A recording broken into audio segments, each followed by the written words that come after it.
Hey, what's going on, everyone? It is David Palmer, the Leo King, and Craig Skidmore here at HighVibe.tv for Deep Love Tarot, your weekly love tarot astrology report for the week of July 27th through August the 2nd, rabbit, on August the 1st, of course, of 2020.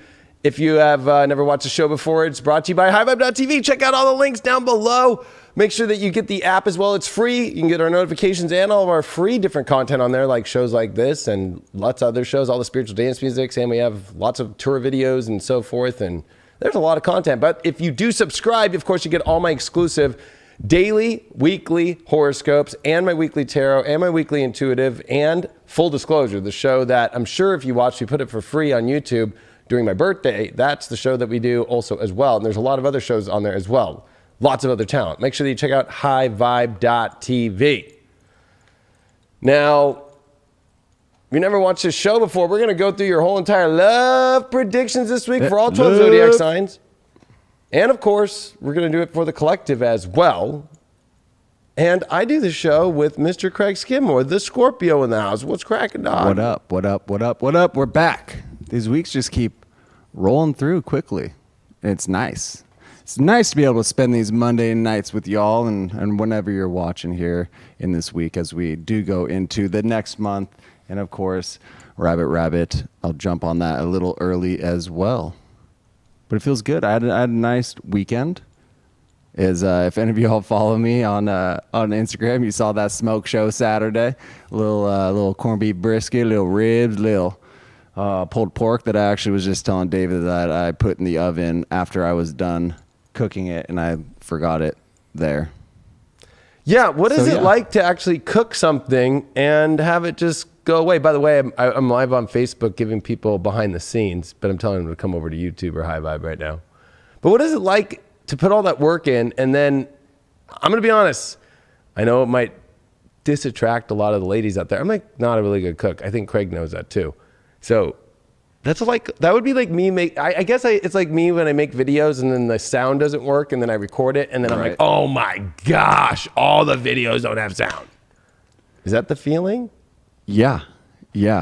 It really is, except that I can't redo it, unfortunately, as to where you're able to just kind of hop back on there and it sucks and you're able to do that. That'll be a whole nother day, a whole nother 8 hours. I'll be honest, like I've gotten really pissed when the microphone didn't work, and I've been doing the app for 5.5 years coming up here. So every week, 20 something videos, it's like 23 to 24 videos a week. And one time I was like stressed and I did all the reports and the mic wasn't on the whole time. And I literally, I'll be honest, I'm not going to lie. It's very Mars and Aries time right now, right? Square Mercury. I kicked in a freaking, what do you call it? Like a cabinet that was at my old studio, just like kaboom, and didn't feel too hot. Then I had to refilm them. Not fun. But so did you recook anything, or do you just at that point go, I'm just ordering from DoorDash or something? Well, I actually didn't realize it. You didn't realize it? Oh, so you're at work all day today going, oh no. Yeah, I was getting ready to take off this morning, and I had told my roommate, I'm like, help yourself. There's some fried chicken in there, and there's this and that, help. And he's like, you mean this? And he opens up the oven, and there's just a giant tray of amazing pulled pork that has just been sitting in the oven, sitting there since Saturday evening. So at that point, I just kind of had to throw it out, and just gonna have to wait till next time, I guess. Smoke show Saturdays. There has to be a sequel now. So good and bad, but at least I figured out how to do it. I'm going through a test run. I'm breaking in that smoker. So I'm kind of just figuring out it all and what works and what doesn't. So would have been delicious though. It was delicious. I got to try a bit that night, but it was delicious. For the most part, it unfortunately had to get wasted. So. Well, love is in the air, whether it's a hurricane, valley fever winds, cool breeze, hot sunny day. It's all over this week. So Where's your gauge feeling for the transformation that we are going to see this week? That's, in my opinion, gonna come out of nowhere, change people's lives. That's how big of a prediction I'm making this week. Right. Right. Yeah.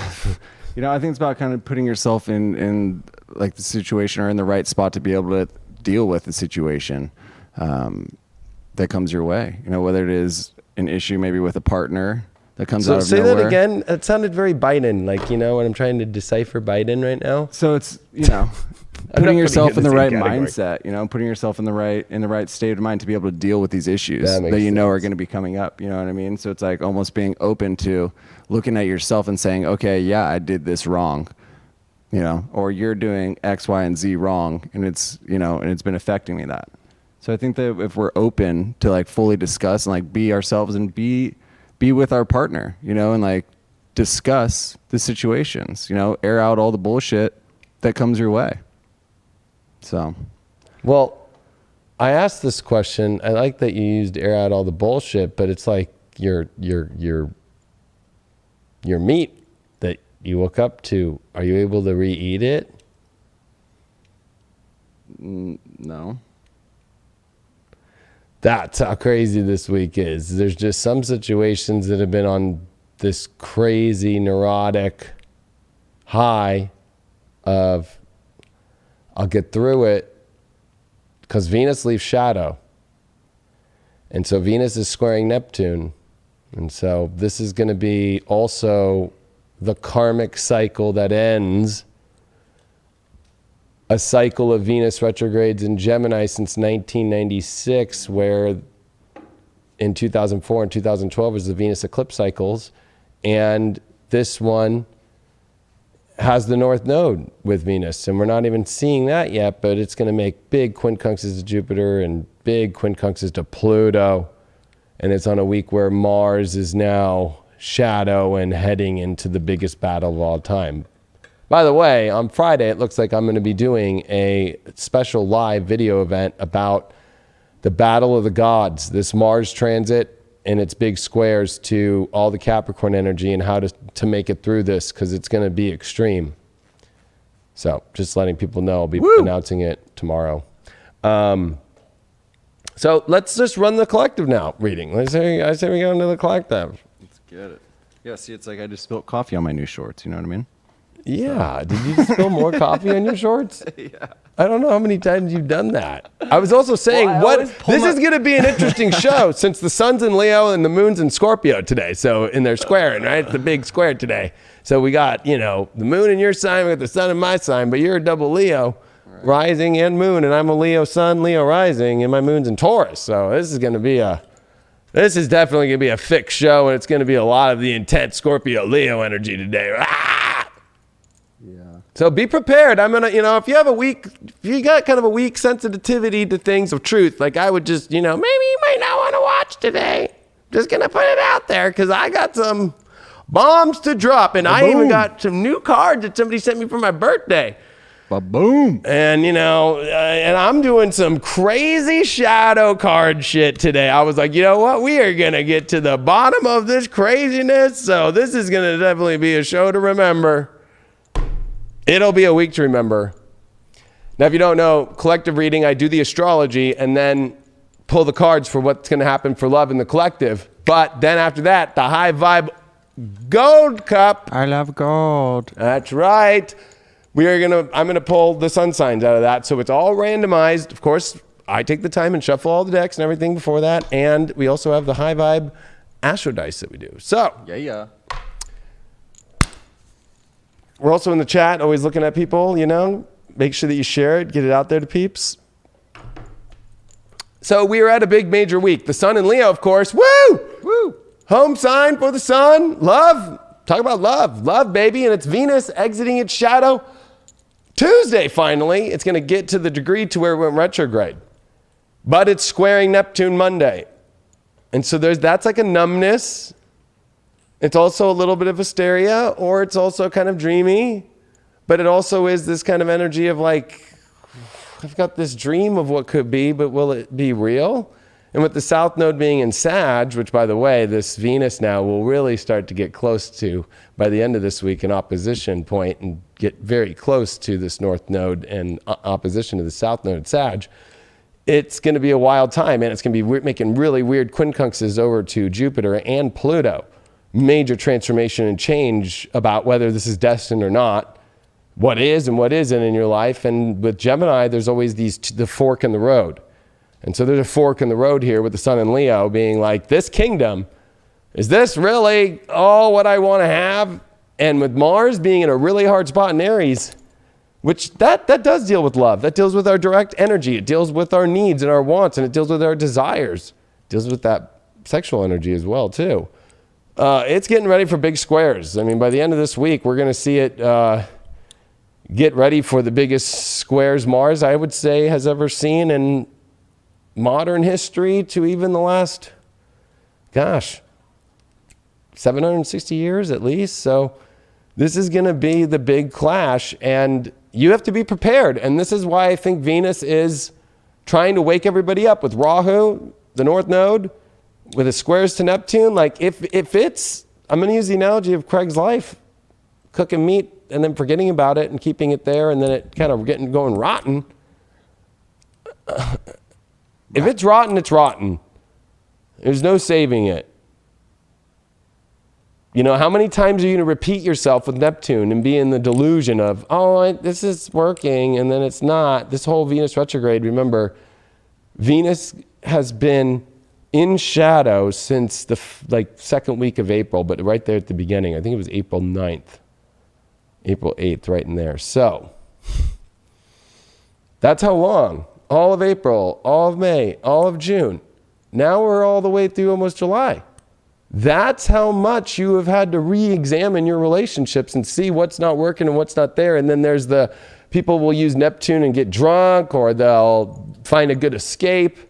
And that's not going to work no more, especially because the Sun this week squares Uranus and Taurus by this weekend, while Venus is finally out of shadow and quincunxing Pluto. Whew, this is going to be an extreme event of who knows where this is going to go, because it's about the better life that you must take, because Uranus is getting ready for its retrograde. So you've got to take this elevator to the newest, highest form of a better life for your castle, your happiness, and your love, because we're coming into a battle. And if you're going to go through the battle with what you're not feeling good about, or that has all these issues that you keep numbing out and you're too afraid to deal with it, with your sensitivities especially, Jupiter and Pluto are here like this needs to change or be fully in or whatever. Like it has to be like the talks that Craig, you were talking about, they need to be serious, and they need to get to a very deep point. And it can't be kind of like half-assed feeling like, yeah, I mean, we're going to try and fix this and like, okay. No. Nope. Not up in here. No. Especially because Mercury all week is going to oppose Saturn, Jupiter, Pluto. So guess what? This Mercury in Cancer emotionally, this is going to be stressful, and it's squaring Mars right now as we're speaking. So it's going through big oppositions, and it's in Cancer. And Mercury has never... And that would be another 40-year transit. 760. 1280, and we're now, 740, that's 400, so 760. 760 years of, we've never seen Mercury in Cancer oppose Jupiter, Pluto, Saturn in Capricorn. So, emotionally speaking, your environment, your relationship stuff, this is, of course, with the North Node in Gemini, with Venus in Gemini, it's Mercury ruled, and it is being attacked in opposition. So you're going to have the hardest conversations of your life and change your environment. You cannot push this shit to the side. And, this is where there's going to be bridges that are burned, like there's no kind of coming back. And I'm interested to see. We're going to see the moon in Sag make a big grand fire trine middle of this week to the end of this week, after this moon leaves Scorpio, which is square the Sun in Leo, by the way, of ultimate truth and also letting go of over attachments. And also the Uranus to the Sun. Hey, no attach. We got to detach. from things that are not the worth, the value, and also because it is dealing with Taurus Leo, the beauty. If you're not attracted that much, or you find something else more attractive, like, you just have to be real with yourself. I know I'm bringing up a lot of sensitive issues, but that's what's in the astrology this week. And if you're going to play naive to it, it'll smack you hard, because a full moon starts Sunday night in Aquarius, square Uranus, with the sun in Leo. And this is a crapshoot. You think it's going this direction? No, it's going that way. So even if you're going to try and play numb, it'll probably be the weirdest situations of your life. Or it could be the most exciting if you're being truthful and honest, and you're open to take this who knows energy to a better place. And learning the boundaries of your values and your heart space and what you really want, and defining it, and also making sure it's destined for you. Or are you going to just let your destiny go away and get on the boat that goes to a port that you don't want it to go to? So, I'm trying to think if there was anything else. There's a lot going on in the astrology this week. Well, that full moon in Aquarius opposed the sun in Leo that's coming. That's what the buildup is this week with the sun square Uranus. This weekend is crazy. This whole week's crazy, but this weekend is like with Mercury getting ready to oppose Saturn and everything, and leave Cancer, and oh my God. This is going to be the highest energy of emotional transformation and change in your physical reality about relationships and love, because Venus is about to close a major cycle. Not just this last 8-year cycle, not just this last 16 years, but I would bring it all the way back to 24 years with 1996, because when we had Jupiter retrograde in Capricorn and Venus that went through, and that's finally bringing it back to a place of difference. And let's just end with the Mayan dream spell calendar that just went into the blue lunar storm yesterday or today. Some people are saying it's today, but on Monday. You're in a whole new Mayan dream spell year, and it's that white wizard of timelessness, and kind of also, I'll be honest, that white wizard shit, I'll be honest with you, it's like Novocaine. There's way too much Novocaine going around. Way too many things that are like people are putting on the back burner, or using drugs, or using this kind of energy of spirituality, of kind of like escapism, of not wanting to face it. It's sensitivity. And it's going to hurt you more the more that you just keep using it and not actually like deal with it. But on the high side of things, man, this is taking rocket ship relationships that are destined truly to the ultimate place. Or you're going to be so naive and think it's destined, and you'll realize with the big, crazy battle of the gods that's coming in August, all the way through the end of the year, I got on the wrong ship. You better figure out if you're on the right ship. Let's see what the cards have to say. 5 of Cups reversed. Ooh, woo. Not the most fun card, of course. Definitely dealing with sorrow, but it's reversed. So it's like, is the sorrow that bad? Or are you denying yourself the sorrow that you need to face? Ooh. Mm-hmm. It's both ways, right? Like there's that whole part in life where it's like, okay, I don't want to face sorrow. So I know it's there. I know the cups have empty. I know the emotion's gone. I know that it's going to be hard to deal with it. I don't want to deal with it. Or it's like, is it even that bad? Like, isn't it more sorrow that you already know it? Why don't you just face it and get it over with? It's like knowing your test score and then like just too afraid to go show your mom it. It's like you might as well be like, hey mom, so I did a C- in the class, you know what I mean? But I passed, you know what I mean? But it's like,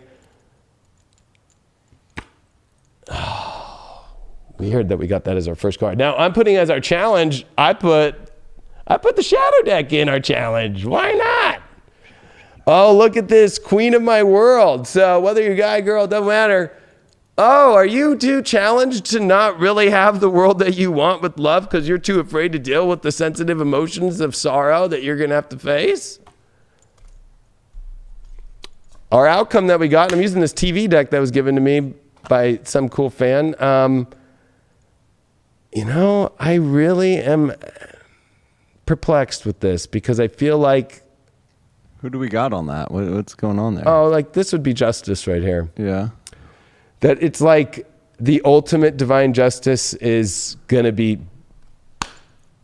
played out by this. But also at the same time, you don't want to be caught on the wrong side of justice, right? You want to like be prepared. It's like having a lawyer. Like going to court without a lawyer would be just stupid, right? And representing yourself.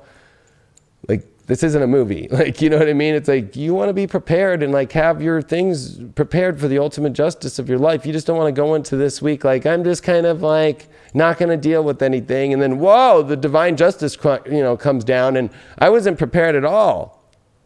Because I think we're going to see a lot of that. But the way to get through this with this, why is the challenge of the shadow here not making the world the way that you want it to? Or you're overly making it the way that you want to, but it's from an ego point of view or a vanity. Oh, the moon, look at this subconscious. You're going to have to go into the true emotional feelings of your true subconscious self and soul and dig up the truth and really feel it. This is showing that there's an avoidance of feeling, and you're going to have to go to the true feelings, and whether or not you're ready to do that or not is the only way out of this whole thing.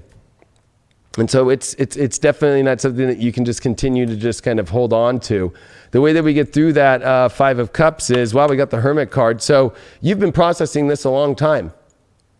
You already know the sorrow. You already know the emotions that aren't there. You've already known this. You've needed time to see what was there. You've got the wisdom now. So that's why it's showing up, even though it's a little bit of fear or it's an avoidance, but you already know it. So don't avoid it, to go on the stairway to heaven, literally.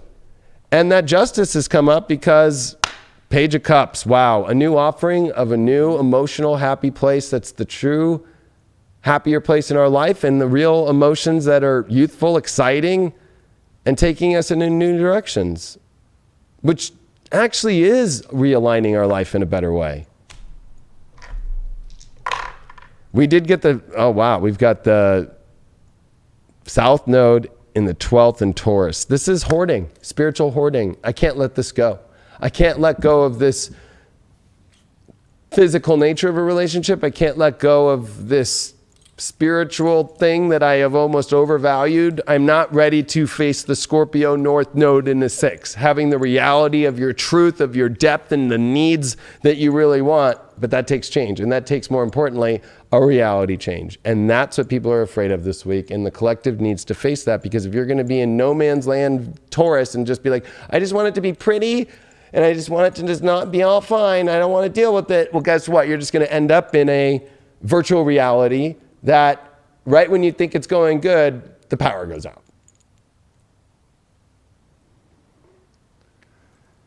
That's what I got. And that could even equate to like physical manifestation issues as well. If you're holding in something that you know that you need to get out and that you know you need to discuss, you need to start feeling like crap always. And you're like, oh, why? I mean, we've all gone through it. I've done this as well.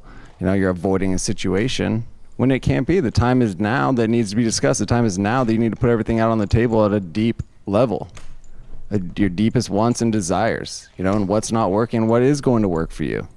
But you can't just continue to let it like wash away. You can't just continue to exist in whatever the situation is that's holding you back. And you can be holding yourself back by just bringing it up. It's really simple. Even though it can be scary, you just bring it up and you face the fears. You have to. We all need to do this within ourselves.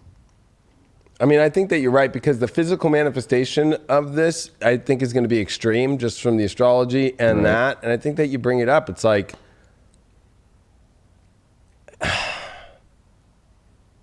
I think that the spiritual community and all of us, included as just human beings, don't realize that our physical manifestations really are partly, I'd say partly because there is this divine energy, but partly due to the fact of however we're dealing with the shit on our inside. If we're holding crazy shit inside and we're not ready to do it, the manifestations of your money, the manifestations of your, just like how everything's going in your life is going to be screwed up, and you're going to feel like you're off the mark. And the more that you feel off the mark, guess what? It's not because of the events that are happening outside. It's fucking what's going deep down in here and the shit that you're holding on to. And that affects your physical shit. Yeah, it's how we digest the information that's given to us, and how we digest, and process that, wherever it's coming from. Whether that's an internal message or maybe that's a message that someone gave to us that we don't necessarily even want to hear. So we kind of just block it out or listen to only parts of it. you know, and then we can kind of fabricate a situation in our mind and be like, oh, this person said this, but no, really it meant that. When it's like pretty plain and simple. Pretty plain and simple. It's right there. Yeah, this takes guts. Yes, it does, sir. Guts are inside. But you know what? We all need a little bit of thrill in our life to go face the real shit anyway. Like, that's the roller coaster of life. That's the place where you'll find your ultimate freedom, is actually owning your truth and your insides. That's the real gut check right there. First sign that we got, and then we'll do the collective 1K reading, because it looks like we already got 1,200 people in here. First sign is, we're starting with the Scorpio party. Oh, shit. I guess the moon is in Scorpio. Get ready, y'all. Get ready, y'all. Boom. Cause there ain't no party like Scorpio party, baby. Yeah. Early party, baby. We getting it started. I'm about it. Woo! Let me stretch it out a little bit. Shall we? Shall we dance? The Eagles. Yeah, Scorpio, I mean, the sun moon square is in your 10th house. This is all about your long-term goals. This is all about trying to figure out, if you're going to go all in, you have to go, are you ready to get rid of some of the things you're overthinking about, or you're looking at too many things, or you're trying to figure out too many things? Like, you got to make ultimate commitment or not. Like, there's all in or all out this week. And if you're going to go all in, you're going to have to battle that mind that's thinking about a lot of other things in life, and also rethink about how it's going to be about building a plan. And if things don't fit in that plan, they don't. If they do, they do.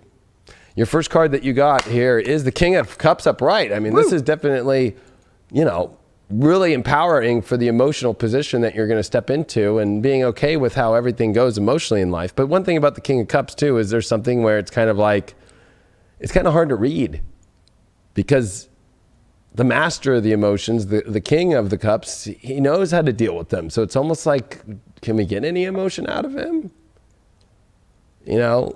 Like, is he happy or is he sad that the boat's leaving? He's kind of that well at it. So you're going to have to get really big emotionally, especially with a full moon in Aquarius coming in your 4th house. But this is not a bad card. This is a great card. This is a great card of mastering the emotions and actually finding a direction within your life and empowerment. Your shadow that's coming up here is blinded to pain. So I would say that, any old pains that you've dealt with, that's a challenge that might come up, or fears, of like being hurt.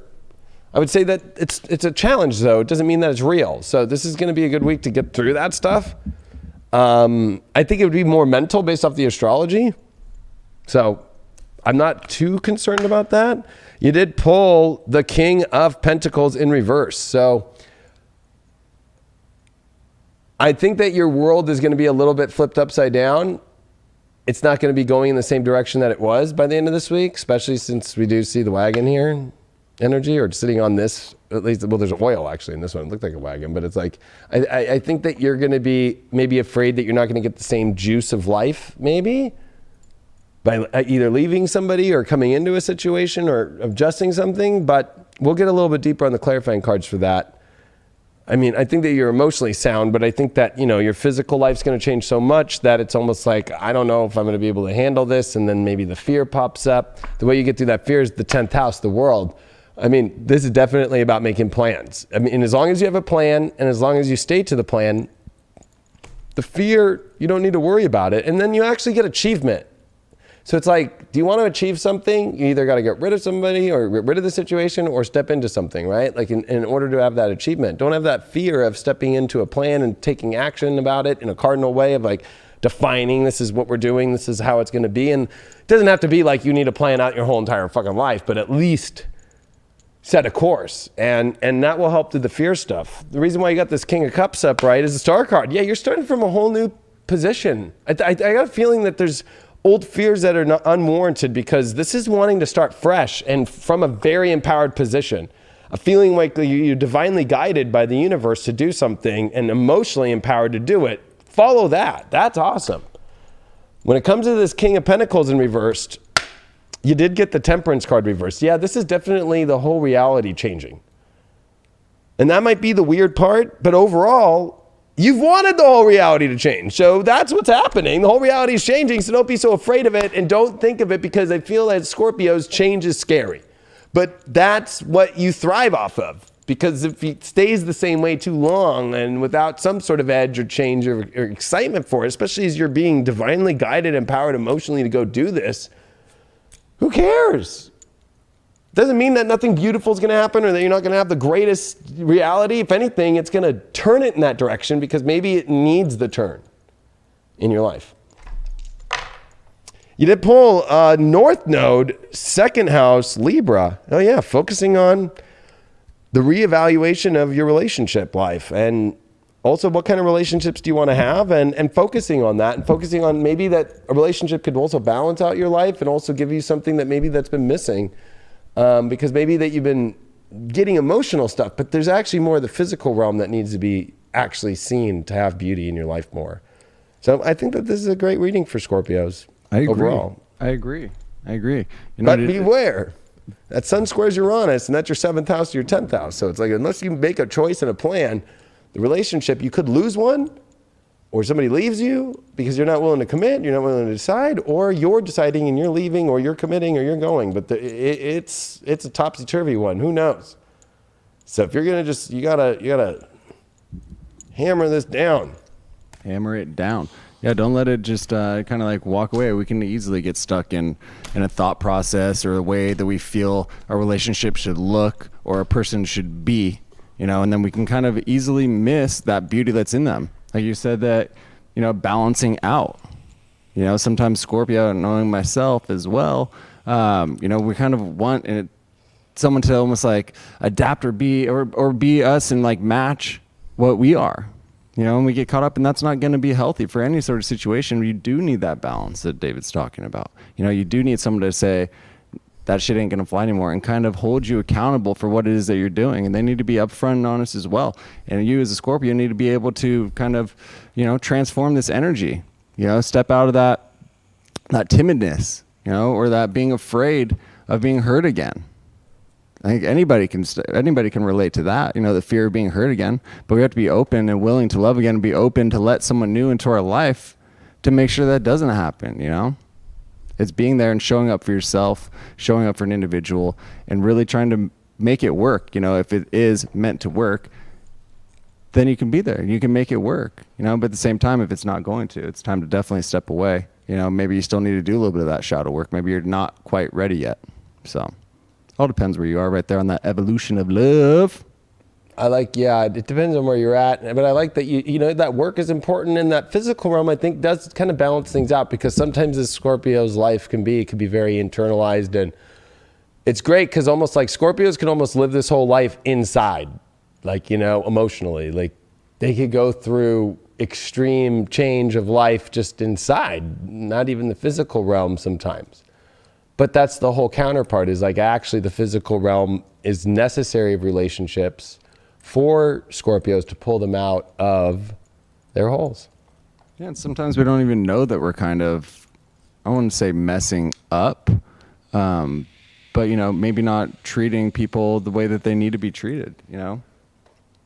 Well, I think that... For example, for me, like I haven't really been in relationships a lot, you know? I've only really been in like one adult relationship that was like, called it, you know, what it was. So it's like I'm still learning as well how to like interact in a relationship setting, you know, and you have to always be willing to kind of learn from it.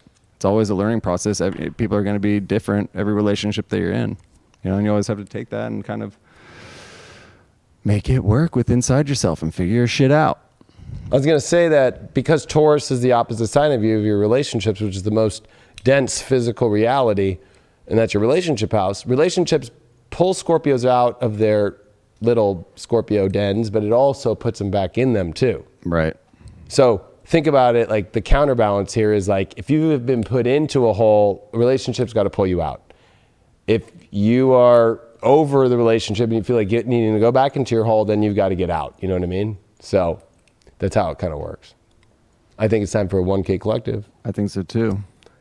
Can we get everyone in that chat too? I want to see what everybody's sign is this evening that's Yeah, we joining need to us see. live. I put everybody sign up while I describe the 1K collective reading for you. It's pretty simple. If you're watching this live right now, or if you do watch the recording of this, I want you to imagine the person that you are interested to see what's going on with. Now, you got to be talking to this person, dating them, your partner, but it can't be some person that you are not talking to, not dating, or some imaginary person or somebody that you have some weird obsession with on the internet. So, not going to work. You can't move it on another person and be like, oh, wait, hold on. That sounds like more this situation. No, you're going to have to pick right now. This is the person. So I want you to put that person up just like on, and Kim's going to be here tomorrow doing another painting actually show. Mm-hmm. But like on Kim's amazing Eve door right here, I want you to like take that person and like as a picture and put that picture frame up in your subconscious and think of the room.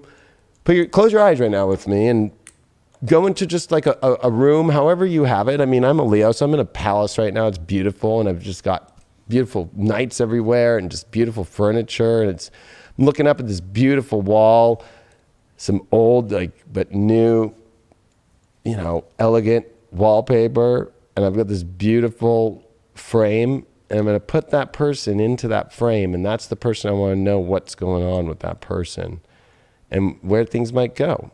So I'm going to give you right now 10 seconds. I'm going to count back from 10, 9, 8, 7, 6, 5, 4, 3, 2, and 1. Everybody got that person? You got that person, Craig? Yes, I do. All right. Let's see what is going to happen with this situation. And I want everybody, I'm going to give you 5 more seconds to change. This is the week of all weeks. Venus comes out of shadow tomorrow, Tuesday. And we go into seeing some of the craziest stuff I've seen in the astrology about relationships. You sure you got that person? Not going to ever be like this again. All right, let's see what's going on. The Sun card. This person brings a lot of light into your life. Very positive, almost like childlike energy of the true conscious souls that come out. We're going to find a lot more about that. The shadow of this beautiful light, though, is there's a lot of revenge, or there's maybe past, revenge, or maybe you both are kind of got some issues that you still have negative aspects to it, or both of you have been besieged in the past by somebody and still are a little bit on the war trail about it. That needs to end. So it's not good to kind of like, if it's a new situation, be like, well, fuck my ex and fuck my ex, you know what I mean? Like, and that's all you guys are talking about at dinner or in the bed even. That's even weirder. Or if this is just about one person, their shadow is they still want revenge kind of on their ex. And like, that's not good when it's such a beautiful thing that's trying to be done here. The overall that we got here is the Death card. So this is a big transformational relationship that's either gonna take you all the way to a whole nother reality of your true self, or it's just something that was beautiful that finally came into the darkness and died.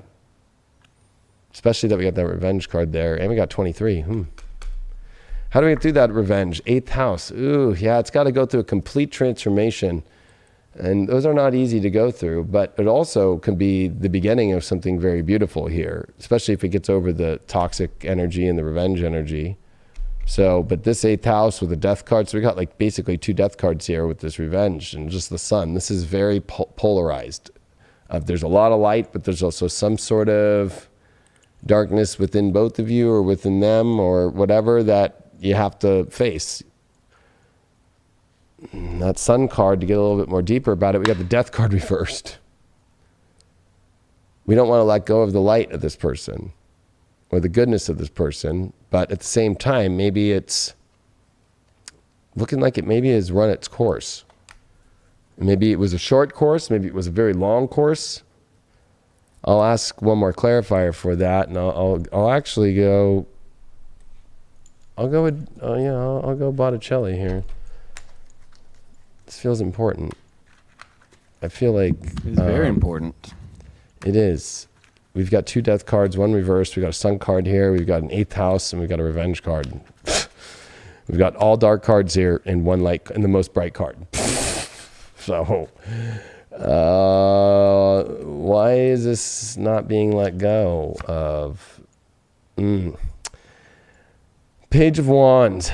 It's like it's this mental state. It's this idea of what could be. It's this idea of something that was or is.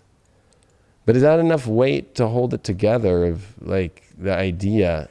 Or maybe it brought some kind of, and I'll be honest, it's a page here, so it's almost like childhood kind of love, but we're kind of in hard times and in extreme time, and will it survive the edge of the world that we're in? I don't think a page would. Could also be like maybe we're like hoping for them to still come back into our life. You know? Could be that too. It could be, yeah, exactly. Showing up with exactly that sun card energy and that love of the wand, the page of wands, but with the death reversed, we can't let that go. We keep thinking somebody's going to come back and bring just the ultimate light, and we're not letting go of that. But look at how much death is here, literally. And the death card, we got the 7 of cups. The death actually opens us up to so many more options of actually what we're really wanting. And, but I think there's a fear of kind of like, well, something new, or there's a void that gets kind of there, but it's almost like, but look at how many options you still have out there. And I'll be honest, this death card is the creepiest one I've ever seen in my life, especially in the times we're in right now. Who's on that? I can't tell. I don't know what show that is. But I mean, it could be like, I don't know what show that is, but it's kind of like saying goodbye here to the energy of that and being able to open up to the ultimate, more beautiful options. I'll pull just one more card for this 8th house revenge thing. And we got the magic card here that once the transformation happens, magic comes. And also that 7 of cups is very dreamy and very, looking at new gifts that are possible in our life. So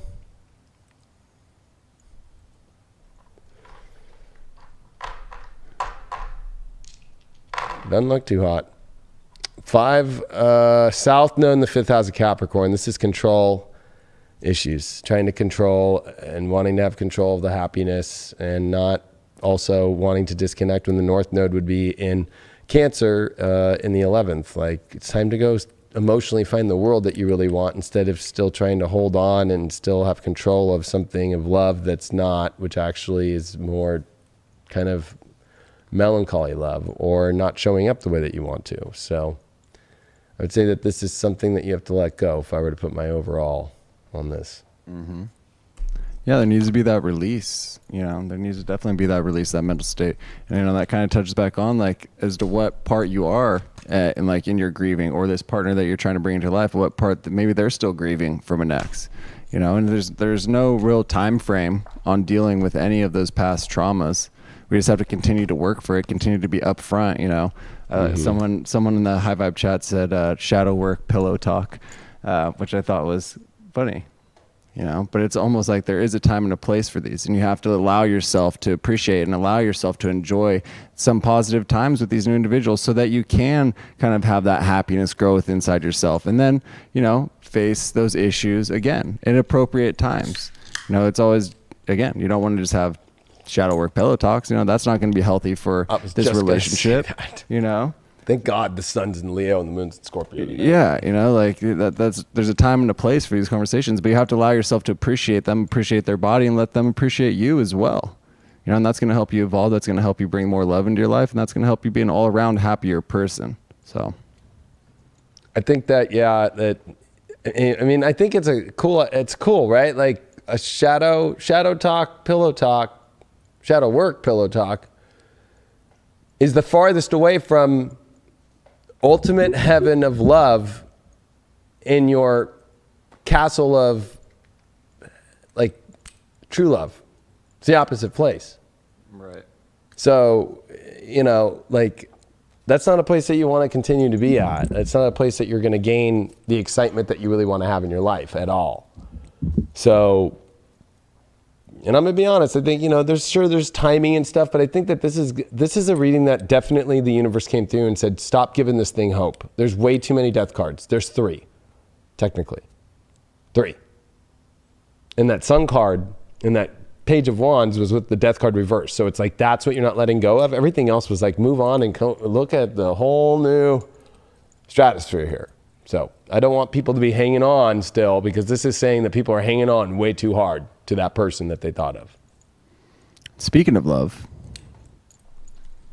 this actually was Kim's last episode that we did. That's up there on High Vibe right now. And yeah, go check it out. Art to Life. And like David said, we are going to be doing a new show tomorrow, so that'll be up later this week. And Art to Life, baby. Boom. Double heart. Double heart. All right, next zodiac sign is Aries.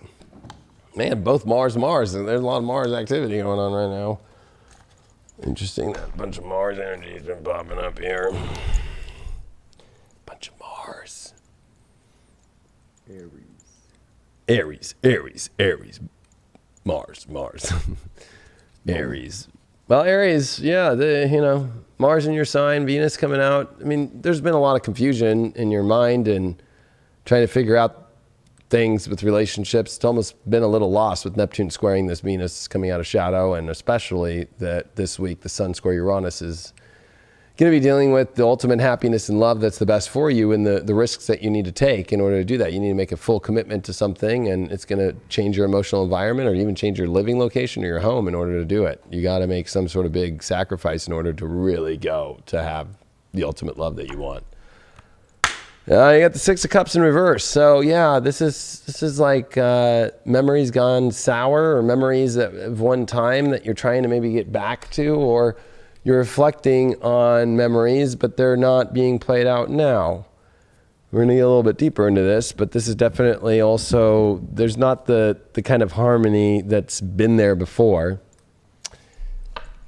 And you did pull the hiding your true self as your challenge this week. So, there's something about maybe an insecurity of stepping fully into yourself to show your case fully. It's almost like you might be kind of doing it or a little bit, or you're waiting for a perfect situation and time for things to fully expose yourself. And that's not how life works. There's no perfect moment here. There's no just moment, especially in these times. The Six of Cups don't exist. You know what I mean? Like, there is no little garden party here with like your best friend or your brother, your sister, and everything's just like perfectly placed for you and all nice. No, definitely not those times.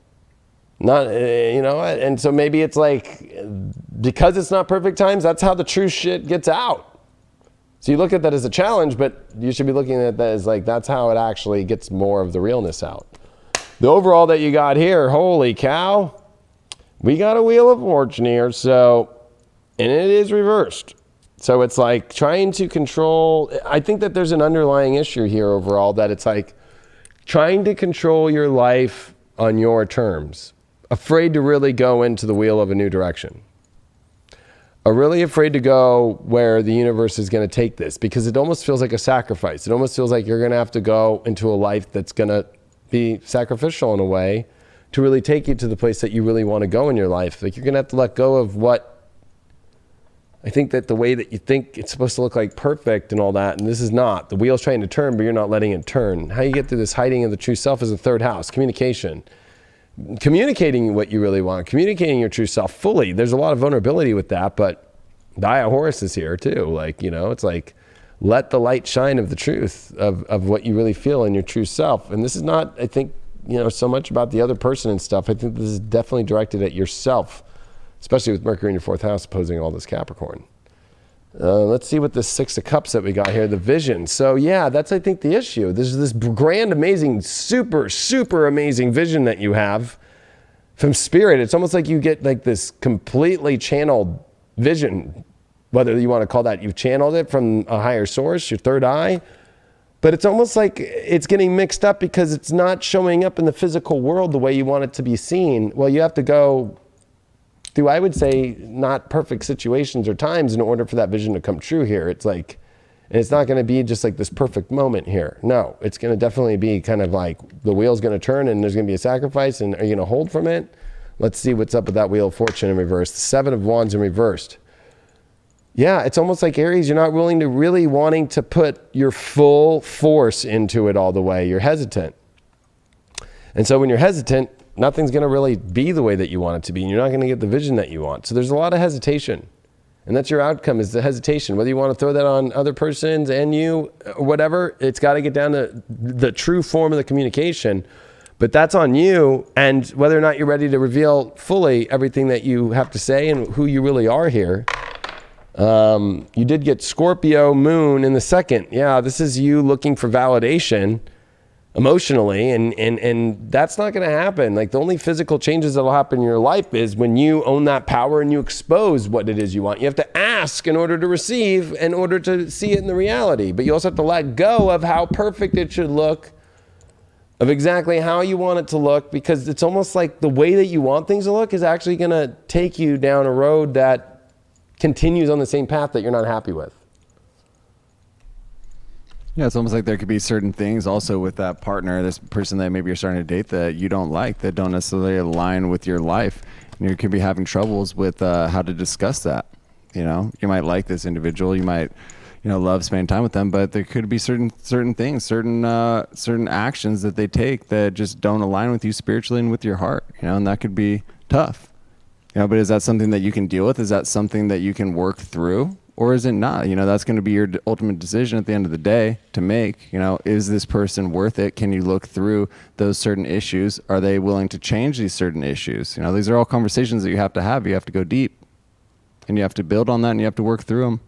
But you can work through it together if it is going to be worth your time.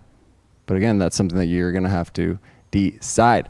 Only you can make that decision. Yeah, that's it. You're the only one that can make that choice, and you're the only one that can make the vision come true based upon maybe letting go of the way that you want the vision to come together. The vision will come together in a unique way when you let your hand off the wheel of control. Yep. That wheel in the sky keeps on turning. Yeah, Pisces. Your fish.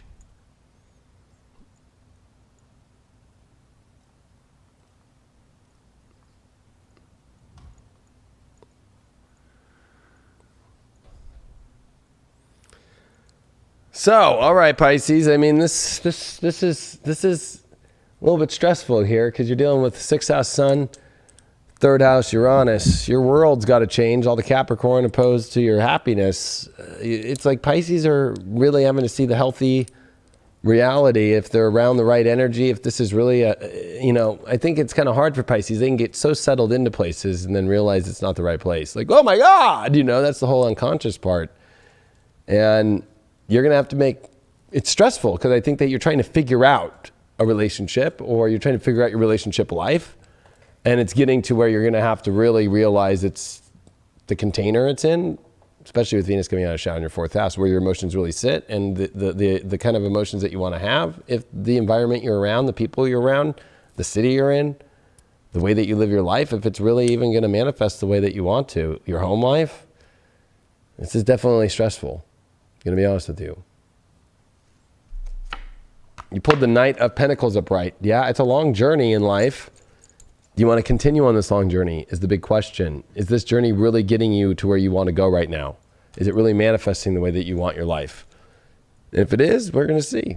The shadow right now, that journey and everything, is you're forgetting oneself. It's almost like you're doing things right now on this journey and you're going farther and farther away from who you really are. It's like this true amazing soul you are, but it's almost like maybe there's a romantic situation that you're willing to almost like give away all of your own self for it.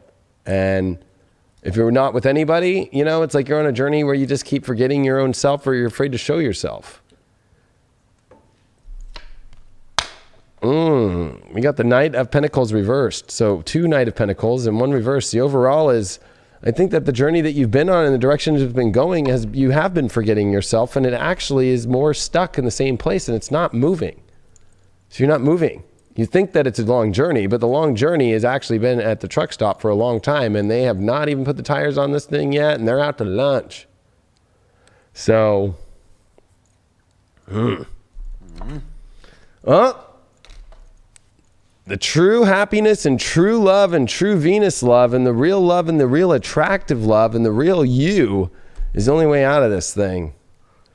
You know, it's almost like you got to empower yourself here and go to the real love and really make sure that it holds the quality of Venus, you know, the true goddess energy, and not any of this kind of fake energy. I don't know why I'm doing it, or putting on a show. Especially when you get Venus, this is like makeup on forgetting oneself, that you've done a really good job of the makeup, you know, that you're putting over like forgetting your true self. Well, you can't do that anymore. You gotta like really put the love into yourself here. This journey, you got the moon. Yeah, this is a journey where you emotionally are hiding a lot of subconscious emotions, and it's almost like, you know, whether you're having really bad dreams or you're having a lot of fears and panic in your life right now, anxiety, it's because it is like you're howling at the moon at night. You know, because you know that something's uncomfortable here. The journey is not going the way that you thought it was, and the journey is not giving you the emotions and the comforts that you need right now. So you got to either look at that partnership, or you got to look at how there's got to be changes. Or did you forget yourself? Why is it all stuck? Ooh, Nine of Swords. This is not good. This is a card that deals with that. You know what? There's been a big realization of the truth, and I would say that, you know, as a Pisces, like it's a truth that, you know, either the relationship's not going to work, or you've been just all alone and you just continue to do that and it's your own stuff. Or I would especially, you know, see that, you know, you've kind of reached the end of a road here that needs to be course corrected. And I think that you're too afraid to face that, and you're scared and you don't know how to deal with it. So I'll pull you one more card, because I know how Pisces can get. Wow, you did pull the World card. This is a completion card. This is the last major arcana card, and we did pull Venus. We did pull her actual self by Botticelli.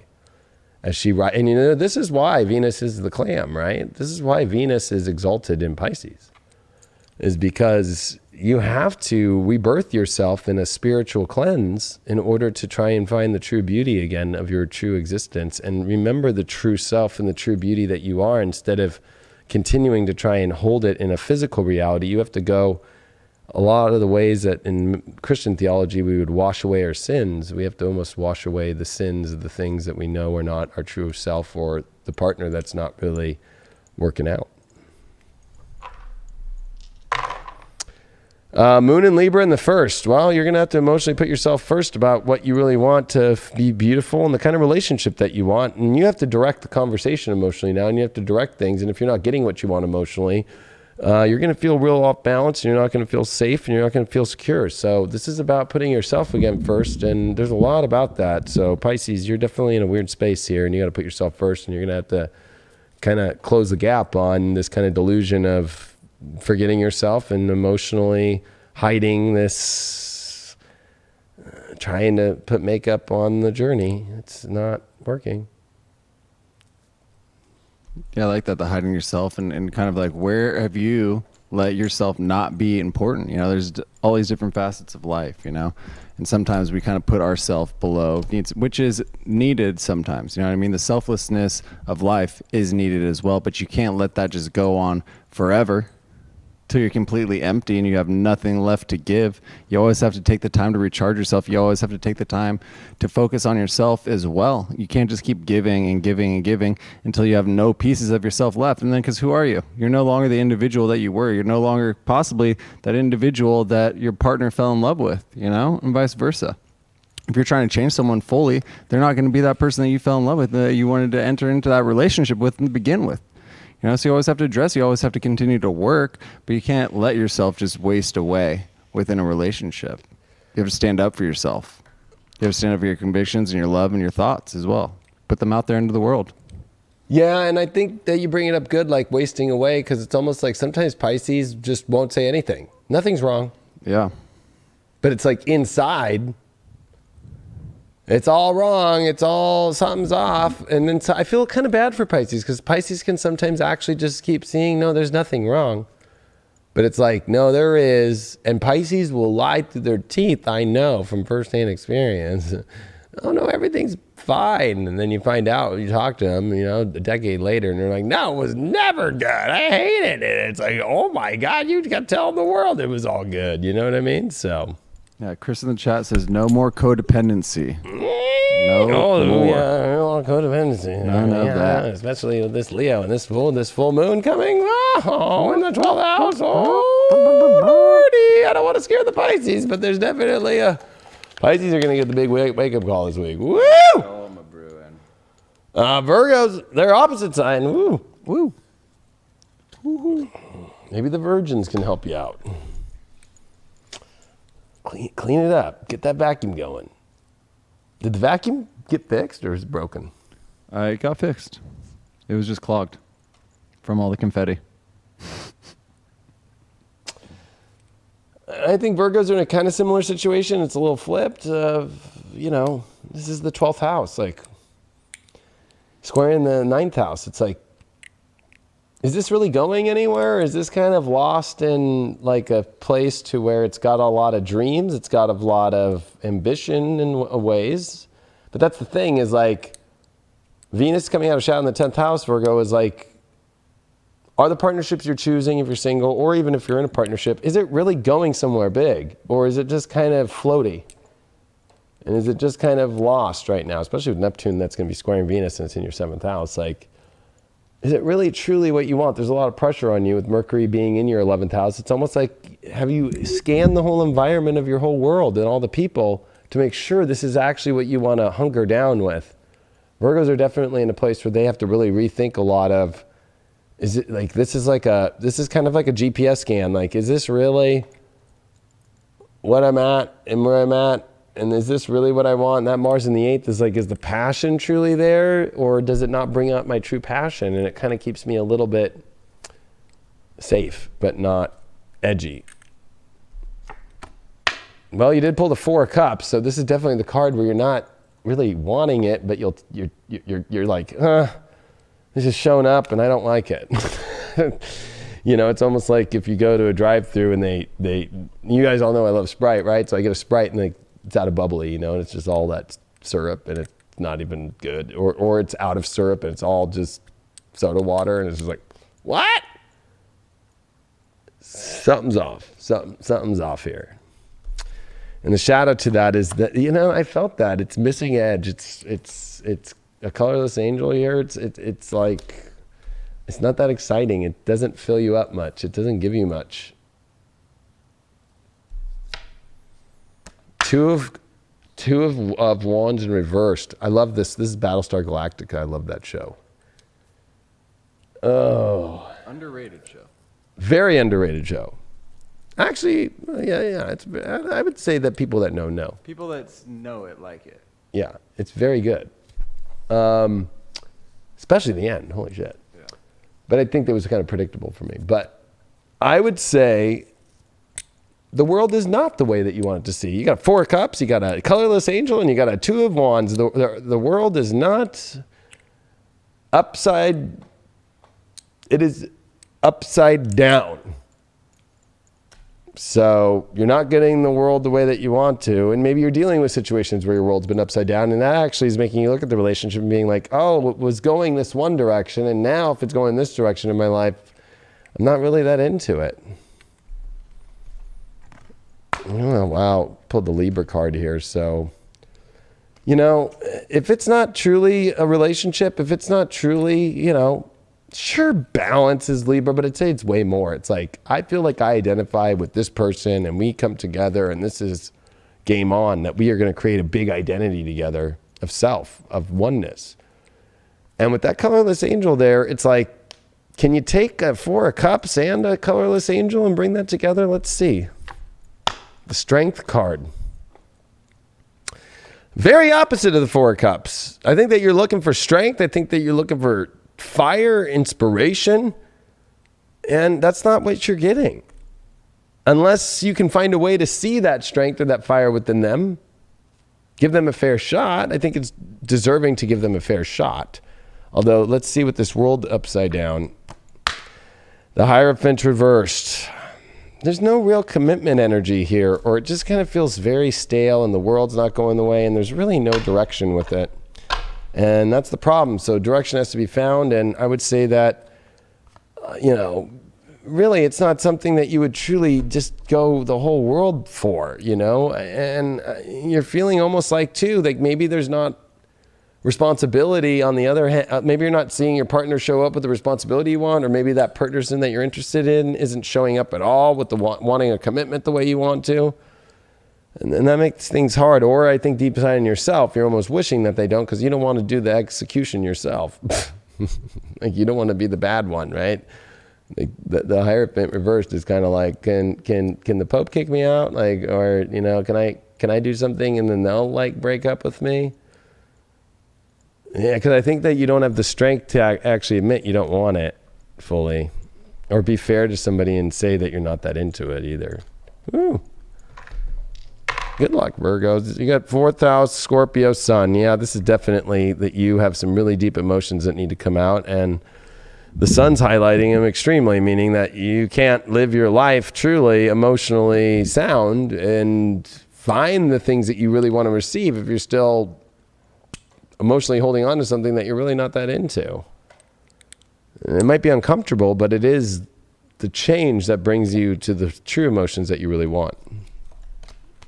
Yeah, and where's that fear coming from? Is that fear coming from, not wanting to move on? Is that fear coming from not wanting to hurt an individual, to not wanting to get hurt yourself? You kind of have to tap in and actually look what that root issue is. Where is that fear coming from, so that you can address it and so that you can move forward to it. And then you'll realize that it's really not that big of an issue. If you start to begin to work through it. But if you just suppress, like we talked before, it's just going to come up and bubble up and it's just going to fester and you're just going to be screwed. So address it, find where that fear is coming from within you and face it head on. Know that you have the strength. It's like a clogged vacuum for Virgos. They're the vacuums. Like, are you going to keep vacuuming with the clogged vacuum, and it's not sucking anything up? Or are you going to keep eating or cooking on a grill that's got a bunch of crap on it and you don't want it to look like that, but you're just like, well, I'll keep cooking on it anyway. And like inside you're, and then catches grease fire, and your whole house goes up in flames. Yeah. That's pretty Scorpio. I don't want that. Not up in here. Virgos are having panic attacks right now. Oh, Leo. Oh, nice. Happy birthdays, Leo, by the way. I know we celebrated mine last week. Yeah, for everybody out there, we did a full disclosure live on YouTube. So if you didn't get to check, that's usually always only exclusively on High Vibe. But since it was a celebration for Leo King's birthday, we did it live on YouTube. So go check it out. We did. And we had Ann on it as well. We did. So go watch it. Well, happy birthday, Leo. Big path that you're on in your life. What fits in, what doesn't? There's a lot of things that are floating that you need to figure out if it fits in your reality or not. And there's a lot of different people. Being a king, not easy, or a queen, because there's Venus is exiting shadow in the 11th house. It's been there for a long time. It's a turnstile of karmic events with people, and you're having to figure who's really going to fit on this court and who's not. So this is the week where you're going to have to figure out, and there could be, and it's got to make sense with your long-term career. 10th house, Uranus, square the sun in your sign. Fucking card just flies out. 9 of Wands upright. So yeah, this is kind of a weird spot because it's kind of like, you're kind of holding space, and I think that there's a part of you that's like kind of trying to protect the castle, right? You're protecting yourself, you're protecting your heart, and you're being very sure of who comes in and making sure that if you're going to give it all away, that that they have the key card, and that you almost want somebody that understands. Like if you were to give them the key to your heart, or if your partner, are you still holding on to it? And it's like, do you feel like they can hold it up? Or are they defending it as much as you are?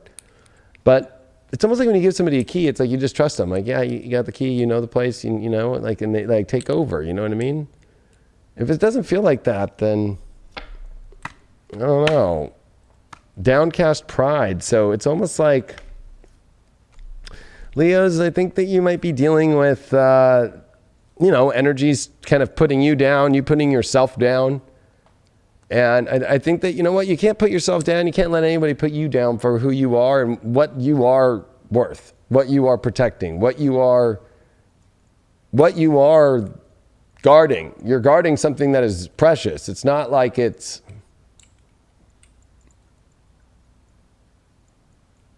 any just zodiac sign or planet. You're guarding Leo and you're guarding the fucking sun. You know what I mean? So, maybe that you feel like you've lost your fire. People have kind of put it down. You put yourself down. You feel bad. Well, the good news is the Six of Swords in reverse is saying that it's not like you need to go to some new life or something like that. It's just saying, like, is it in or is it out? Because you have something worth in life to stay and hold on to. And if it's relationship-wise, there's definitely people that are worthy of it. It's not like you have to just continue to just keep moving the kingdom. I think this is also another weird thing. You don't need to move your life somewhere. Somebody has to be willing to come into your life. That's just off the astrology, and that's just off being at the place where this Nine of Wands is at. Like, this is a secure place that takes defending and protecting. Look at that Saturn truth here with that downcast pride. Like, don't let the truth hurt you. And also, you're the one that decides whether or not you're going to lose the pride within yourself, depending on whatever the truth is. Like, if the truth is the truth, it's still the truth. It's depending on how well you handle it. Like, can you handle the truth, about life? And I think that it's important for you to, if you're going to be dealing with a lot of intense truth this week, which is good, but at the same time, it could be kind of harsh. But if you're not in a place, the challenge of like a really positive energy about it, or, things don't go the way you want to and you're not feeling that flame, or if people try to project really hardcore shit on you, don't let it take you down. You can't take yourself down. Don't let other people take you down. Got that devil there with that protection card. I think you're protecting from some energy that you're not feeling is in alignment or wanting to maybe use, or could even be, wanting to take advantage, or even could just be dark, right? Interesting. So you're protecting from something that's very attractive energy-wise, but is it really got the goods behind it? Could also be like an ex too. It could be anything that just really has got a facade on. And you can see through that shit. So don't be, of course right now during these times and during this time of your birthday, and during these times, there's going to be, fakes that come to try and take. Don't let that take you down emotionally. And the truth of that, just be like, yeah, that's normal. I'm a fucking Leo. Like, fucking, of course, some dark energy is going to try and take me down, but fucking, I ain't going to let it. And the Nine of Cups in reverse. So you don't need to go to some new place in order to feel happier. You don't need to move your whole life. You don't need to move your whole energy. And energy needs to learn to come to you to feel good. Like, I think that this is what it's saying, is that in order to feel good, it's not like you have to go do some crazy big thing. Like, this is about who wants to enter into the kingdom. This is about who wants to stay in the kingdom. This is not about you going out and seeking it. Don't go seek right now. It'll just fucking come. And that's the ultimate truth, because I think that your pride's getting hurt every time that you try to go and then you don't go the way that you think that's right or somebody else doesn't think's right. And you can't get fucking down on yourself about that shit. Well, Libra, Pluto, first house. Yeah, this is definitely a big bomb coming into defining and figuring out and getting to the detective, the energy of the truth of what relationship that you identify with and which ones that you don't. So this is definitely like a week where you're going to be dealing with intense transformation. It could also turn in, a relationship can turn in, a relationship can turn out. And this is going to be very intense. You're going to get to the bottom of things, and you're definitely going to be dealing with, the edge and the intensity of defining what is and what is not, and finding the beauty in that. But you have to define it, and you have to get to the bottom of if you really want it, and also making sure that the other person wants it just as much. Yeah, never lose that truth, because you are the truth. You speak your own truth into existence, and you put in that work always, and you have that power to radiate it. People revolve around you, Leo. People are drawn to you because of that power, because of that light that you put out there, and because of the truth that you're able to speak. And it's easy to kind of forget that. It's easy to kind of say, oh, this individual doesn't want me here, and because of me, and sometimes it is, but sometimes it's them. Sometimes it's that that energy field that's like, when you have two magnets, you flip on the other way and you try to press them together and they shoot back in opposite directions. That can be that energetic field, and there's nothing wrong with that. There's nothing wrong with you that happened. There's nothing wrong with that other person. It's just that it didn't jive, it didn't match up and it didn't mesh. But you always have to continue to speak your truth, let it flow in and let you be yourself. You have to, because people will continue to revolve. People will continue to get drawn towards you if you speak that truth, if you let that light shine out into the world. Yeah, because I think you just said it right. Like the light attracts a lot of things, really great things, and things that also just are not what it wants. I mean, you know what I mean? I went and cleaned out the trash cans today, and the ones that I have in my shop, and I was just like, what the heck was all this stuff being attracted? Like the weirdest little bugs and stuff get attracted to the trash, even the dark gets attracting to things. The light does too.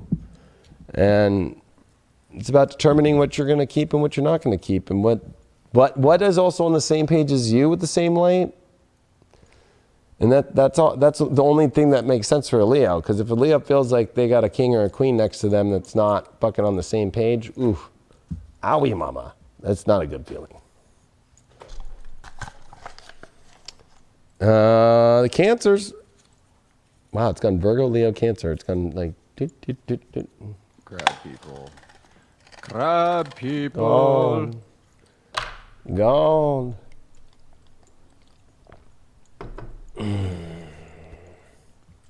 All right, Cancers.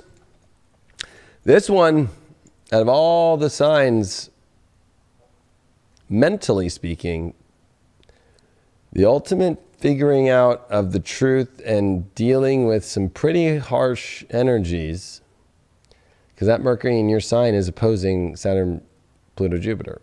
So with this Venus coming out of shadow in the 12th, it's also what is just a dream and what is a story that was a dream, but it's not real. I'd say that Cancers are going to be dealing with the intensity of like, if it's really true or not this week. It might be a little difficult, a little bit more than just little, but that Sun in Leo is saying that you have to have the ultimate value, and you got a full moon in Aquarius coming about your 8th house at the end of this weekend with the Sun square Uranus in your 11th house. Is this really the world you want? The world can change, and you can have the world that you really want, but if you're too afraid to face that truth and change things in yourself, well, just going to stay the same.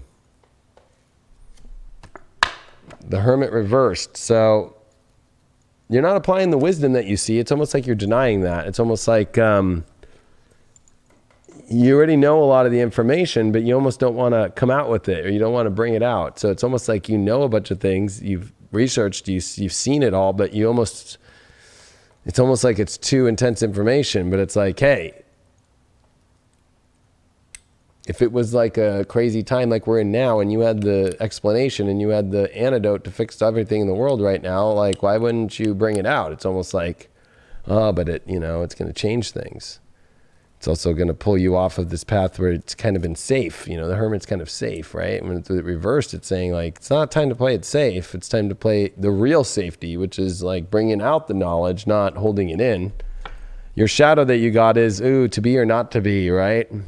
Perchance to dream. Like, I think that that's the thing, is you're on the fence. You're like, if you're single on somebody, and there's something where it's like, are you ready? Are you just going to keep denying like your wisdom of, you're like, okay. I think that you've already come up to a lot of answers, but I think that that's your shadow that you're hiding, is you're questioning if you really want to be in it or you want to go into it. You did pull the King of Rods upright. So this is definitely, the outcome is, if you are able to bring your wisdom and that shadow there, that's definitely about to be or not to be, whether or not you choose to stay or go or enter or not enter, will definitely bring you to the ultimate happiness in your life. But I feel like, this is the King of Rods. And in this one, I think this is from, what was that? I used to watch West Wing. West Wing. But it's the president, right? So there is that aspect of like having the highest, energy of the land of happiness and love. But, don't also, if you're in such a place where you're at this weird place with like, should I do this or should I not? I have all this wisdom. I don't know. Let's see what's going on here. Oh, well, how do we get through this? Oh, Sag, you see it. Is it really that expansive? Is it really that great of a story? Is it really the story that's going to propel you to where you want to go? And with this Hermit reversed here, you pulled the Lovers card. So, you're definitely dealing with if the love is really there, or is it missing wisdom? Maybe the wisdom doesn't look the same in the relationship, or it's like, there might be love, but it's missing some very deep, enriching aspects of soul level stuff. It's almost like the soul level stuff's just kind of off completely. Even that psychic work, occult work, or anything that's dealing with like knowing this work. I feel like Cancers are kind of honestly with people who are not in the same vibe. And you know what? Like when we're in destiny, and guess what? Cancers, your destiny is determined based upon, because it's in Capricorn, the partner you're with. I think that Cancers are going through the hardest thing where it's like their partnerships are not with people who are spiritual. It's like, that's what this is saying. Especially with the Sag card there, to be or not to be. Do they have the same beliefs? Do they have the same understanding? Do they see the same way? And the outcome is that you want that ultimate king, but is it the right king? It's the king that is, well, you did get the Moon card in reverse. It's the king that doesn't understand its emotions and subconsciously pushes its emotions down. That's what you've got. You've got a king, or you've got some kind of great love situation, but it's emotionally just completely not there, or it's missing complete emotion, or it's lost emotionally, or your partner or the person that you're with has no control of their emotions, or they suppress them deeply with alcohol or drugs, or they're in a complete disarray emotionally. They don't, and that, as a Cancer, you can't take care of something like that, especially with, like, that's why I think that you almost can't even bring the wisdom, because they can't even handle the wisdom. Woo! 8th house Cancer, Uranus. Well, yeah, this is definitely a big transformational week to try and change things to the most extreme and bring you to the ultimate feeling of the deepness and the intensity and the edge that you want, that's needing to be electrified. But gosh, Cancer, I always think about when Uranus went through Cancer after World War II. And that's the 1950s, when we saw the building of suburban America, right? So, and you know what? A lot of people look at the 50s in American culture and go, wow, it was really cool time. It was after the war, and it was just kind of people just kind of chilling out a little bit and having that home space and all that. But it was innovative. It was different. It was, cars were changing and homes were getting innovative, and people were having lawn parties at pools and shit. Like, I feel like for you, there's this deep need for something that's the emotional world you want, and especially in the 8th house, but you have to make a big radical transformation here in order to do that, to get to that ultimate higher space. Yeah, maybe you know that it's not worth it. Maybe that's why you're kind of holding back, with that Hermit there, with those Lovers. Maybe it is that you just know that it's not going to be worth your time. It's not going to be worth that energy, but that's something that you need to bring up. That's something you can't waste your time, as we're moving through these days, or we're moving through these months. Do you just want to be stuck in that same partnership when you know that it's not true, when you know deep down inside you, It can't be that wastefulness, Cancer. Come on now. Yeah, you can't take care of somebody who isn't on the same page, right? Like, if Not you're at having all. to change the diapers of your partner and they don't know how to change their own diapers, I mean, like, that's a problem. But if we take that from a spiritual point of view, like, you see things spiritually and then they do, but they don't apply it or they don't do it. It's like, they don't have the wisdom, right? They don't. And I think that you brought it up good. It's almost like you got to apply the wisdom to yourself, like, in a way. That there's a hesitation that hermit reversed of like, well, I know it, but I don't want to deal with it, Ugh. More so if you're of that fear of like applying that, and then that, maybe that person's not going to be able to keep up with you. And we're afraid that we're going to lose that partnership. And we can't be afraid, because if they're not going to progress with you in life, if they're not going to stand there next to you as you're achieving that greatness, then they don't deserve to be there with you. Bottom line. If they don't deserve to be there with you, then you need to cut them out. You need to cut the BS, so to speak. Yeah, well, speaking of cutting it out, Mars and Aries in that 10th house for them is like, are you going to get on this destiny or not? Somebody had mentioned the Chiron transit through Aries through there. Yeah, it's almost like you're missing your destiny big time. Not only with 3 planets in Capricorn, your relationship house, and then when it comes to your destiny house, it's like, is this how I'm identifying? Ugh. I wish you the best, Cancer. Geminis. Oh, this is going exactly backwards. This is very weird. And I mean, maybe I need to get Craig's gold. Maybe I need to do Dr. Evil gold. Straight up, this show is not rigged. Well, Geminis, wow. I think Geminis have been through one crazy time. I can tell you as a Leo, like, Venus always retrogrades in Virgo, and then it comes back into Leo, and then it, gets out of shadow in Virgo. So I don't know what it's like to have Venus retrograde in my sign and then come direct in my sign and then get out of shadow in my sign. I don't know what that is. So, not a lot of signs get to do that, actually, with Venus.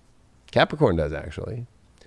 But, this is an intense one, Gemini, because I think that you are at a point with the square to Neptune of like, you emotionally are very confused, and now you have to identify what you're going to do. And with Mercury in Cancer, yeah, there's all these things you want in love, but it's like you have to make commitments. You have to get over fear. You have to get over trust issues. But you also know what's the edge that you want, and you have to be willing to open up the doors. You got to open up in order to receive. And maybe you've opened up to received and it didn't work. Well, now, have you reassessed maybe, I'll be honest, Geminis have always lots of people. So, it's like, which person are you ready to fully do the opening up to here? Especially with the sun in Leo, it's like there's a lot in the head that you've been contemplating, but it's almost like if you're not going to show up with the sun square Uranus in your 12th, you're not going to show up, well, the universe ain't going to give you nothing and make you feel really alone and like you don't really have anything. So you have to start to show up.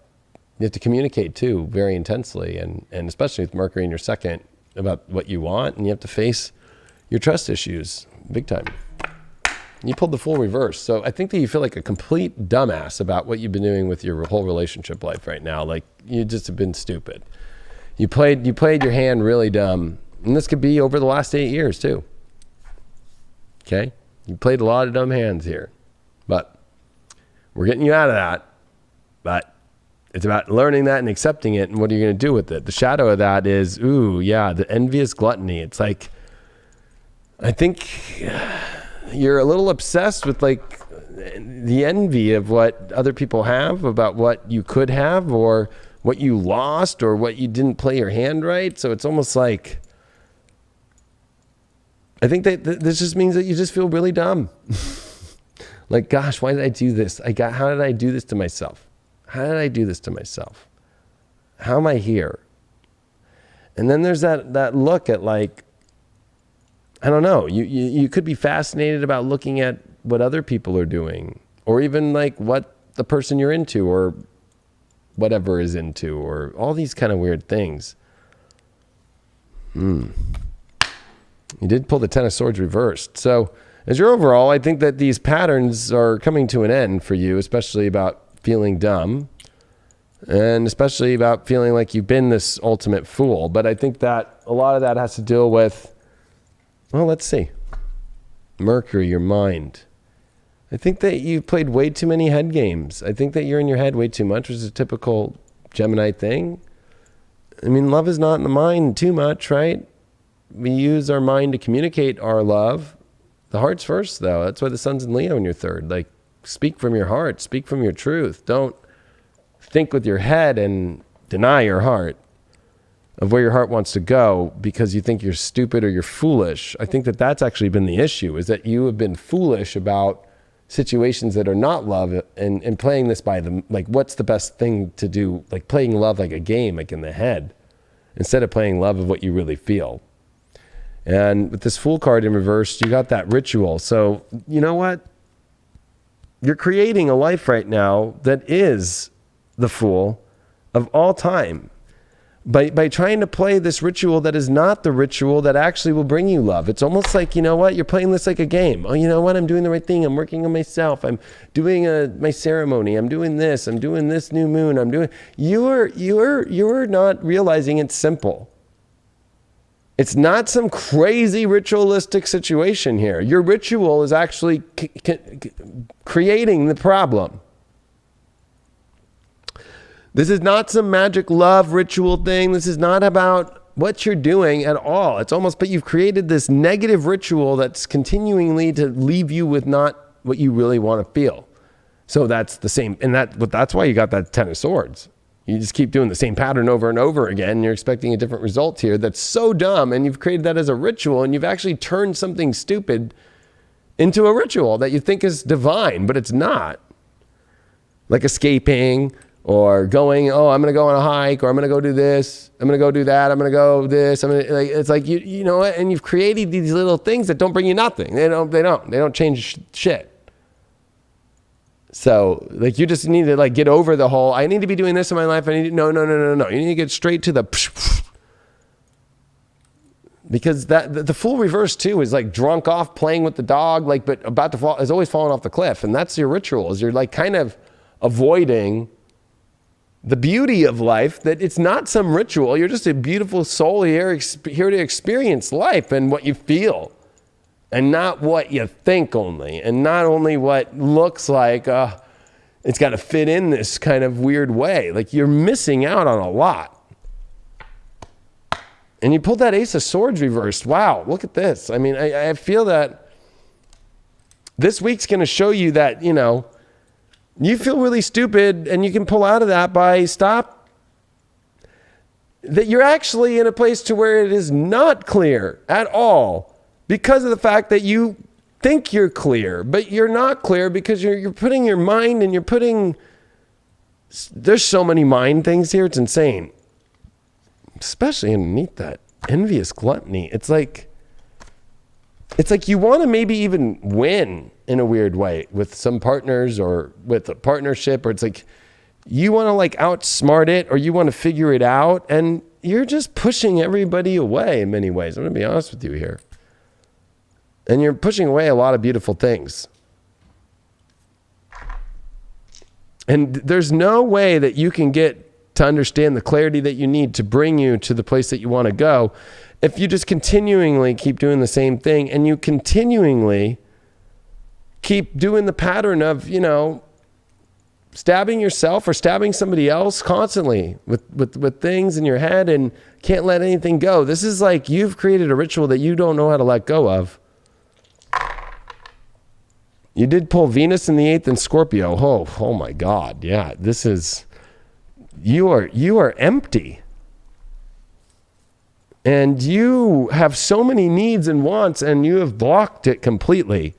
This deals with sexual blocks. This deals with also overly attached to people that are not receiving, you're not receiving anything. I'd say it's both that you're dealing with.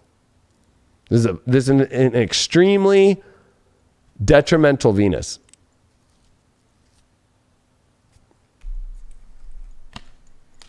Yeah, it could be that fear. I don't know.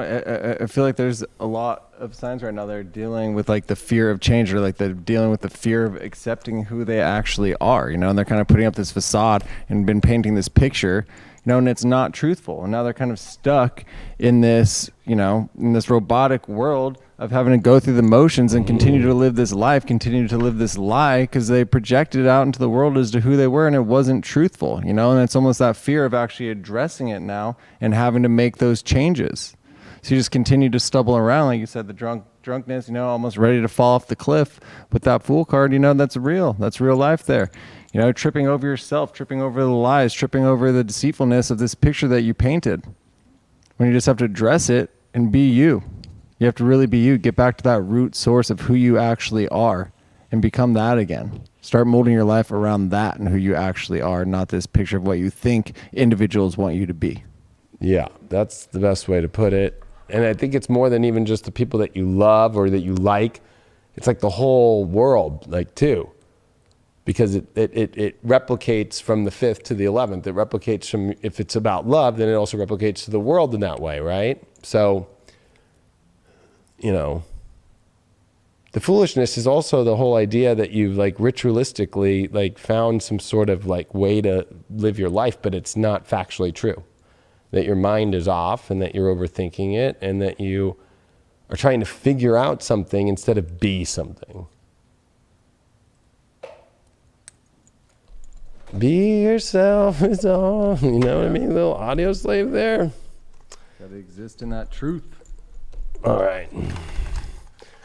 We are rolling through. Libras.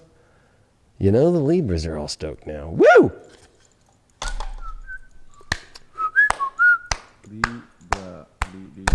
Libras. Boom. Well, that's a big Libra right there. Well, Libras, whew. It's Leo time. It's the world that you want to have. It's squaring Uranus in your 8th house.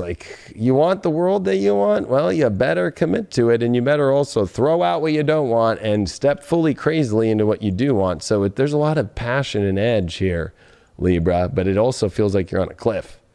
You either jump or you don't jump, and that's the problem with Libra, is always being all that weird thing, and especially because you're pondering a lot.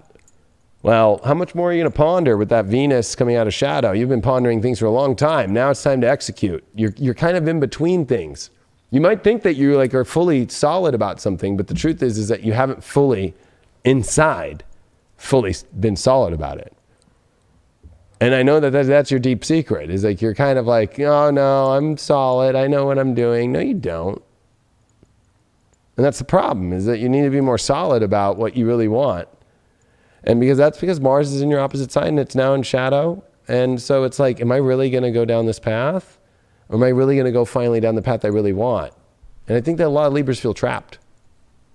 Especially the fact that, this Cancer energy opposing all this 4th house stuff is that you've kind of put yourself into an emotional situation where you have to make big adult decisions, and they might have to be hey, I have to pull out, or I'm not going to do this, or I'm really doing this, I'm really going into this, or I'm really getting out of this. So, good luck. Uranus here is about to throw your world upside down to get you to the truth and to the passion. It's whether or not you're ready to jump. You did get it up right. You did pull the Empress up right. Woo!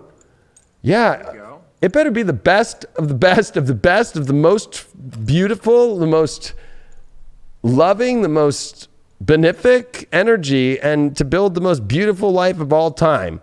If it is not, it's not going to work.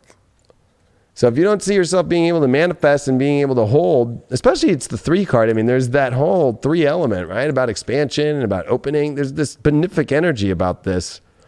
But it's if it's not, well, We're going to find out more. That shadow that you got here is you got the gilded regret. Yeah, I keep saying that it's like you feel trapped because there's regrets over not stepping into this. Maybe there's Libras out there that just are not in a relationship. It's like you have the regret that you're not really allowing yourself to be the Empress that you want to be. And an Empress says no, but it says yes to what's the real deal.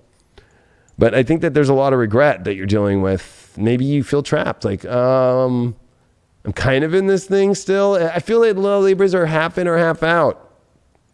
Even if it's something new and you're like, oh, it's great. But inside you're kind of still like, oh, that would be kind of cool. You know what I mean? Like you can't be in that space and be a Libra. That's not fair. It's not fair to yourself. It's not fair to others. But there's regrets that you have. You gotta let those go by actually stepping into the beauty that you want of your life. You did pull the 10 of Pentacles reversed. This is definitely the foundation, the home. The castle is not in good spirits and good space. It's almost like, again, almost being trapped in a place that you don't want to be. It's not really bringing you the home life, and it's not bringing you the connection to your foundation that you really ever really dreamed that it would be. It almost kind of is like, this is it. This is the magic I thought it was of the foundation.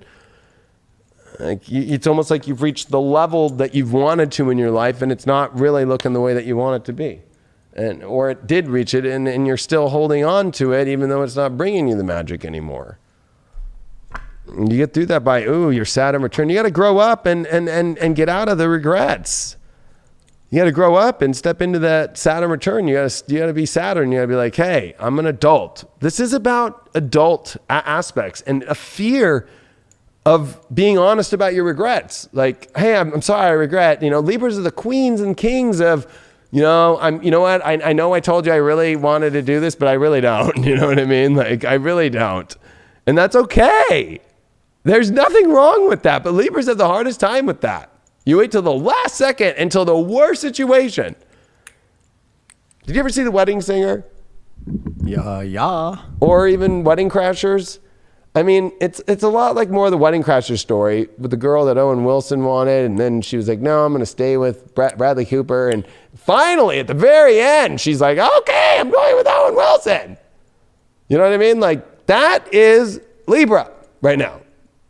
I don't know, and there's something off about it. And remember, my favorite scene in the Wedding Crashers is when they make them throw up all day, and then they're like, and Vince Vaughn and Owen Wilson, they're like, oh yeah, we're going, and there's just something about the person that you're still holding on to with regrets that's just a dork. So that's what this is showing. Because it's not the Empress energy that you really want. It's not beautiful enough, inside and out. And you got that Temperance card there. That is the ultimate beautiful card, right? I mean, it's a card of like how the beautiful earth comes together and how things really should come together in pure, beautiful harmony. It's almost like you have regrets because you're almost accepting things that are not fully that way, but you're trying to almost make them that way. And you got to be honest with yourself. You have a regret that you're kind of like, I don't know why my guides are saying this, but it's almost like Libra. It's like you're in a position to where it's like you keep putting on more paint over walls that you can't hide the color of the truth of what it is. Like you just can't. The universe is either the beautiful energy it is or it's not. You just can't keep hoping that it will change slowly or it'll change over time. It's not going to happen. And that 10 of Pentacles about the home situation, you got the 10 of Cups. Well, that's very contradictory, right? That in order to get to the ultimate happy place of the ultimate fulfillment emotionally of dreams of happiness and love and romance and stuff, if the foundation is not really that great, and the foundation isn't even the place that's even the way that you see it, and you're looking at yourself, and go look at the walls, go look at the doors, go look at the windows of the place that you are at.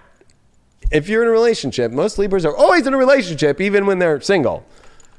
That if you're looking around, you're like, yeah, this is not the way I saw it to be. Yeah, you're in the wrong place, especially with all this Capricorn opposing Mercury in Cancer.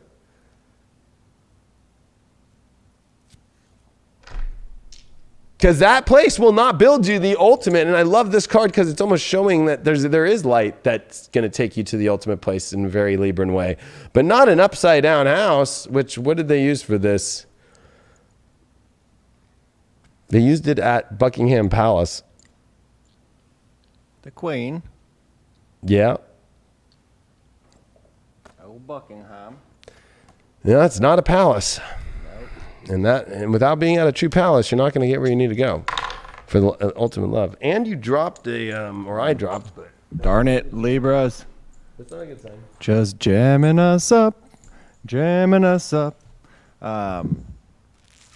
Oh, we're back? Yeah, I found it. All right. Gemini, North Node, 6th house. Whew, this is definitely lifestyle changes and environment changes and stress and anxiety about communicating the reality and the harsh reality of what you need to do, especially with Rahu there. That it's not, if it's not exciting enough, it's not stimulating enough, then it's boring. And you're believing that something will be great and mystical when you know the reality is not.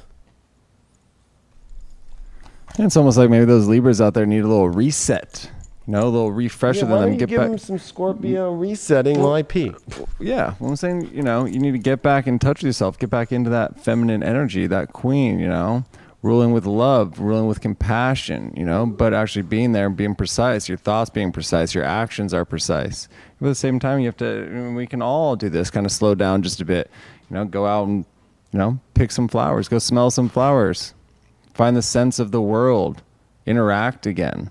You have to get back to yourself. And I think that we've all kind of need to get back to ourselves. We all kind of need to refresh, reset ourselves, see where we kind of were overstepping boundaries in certain areas of our life and see where we are underachieving in certain aspects of our life.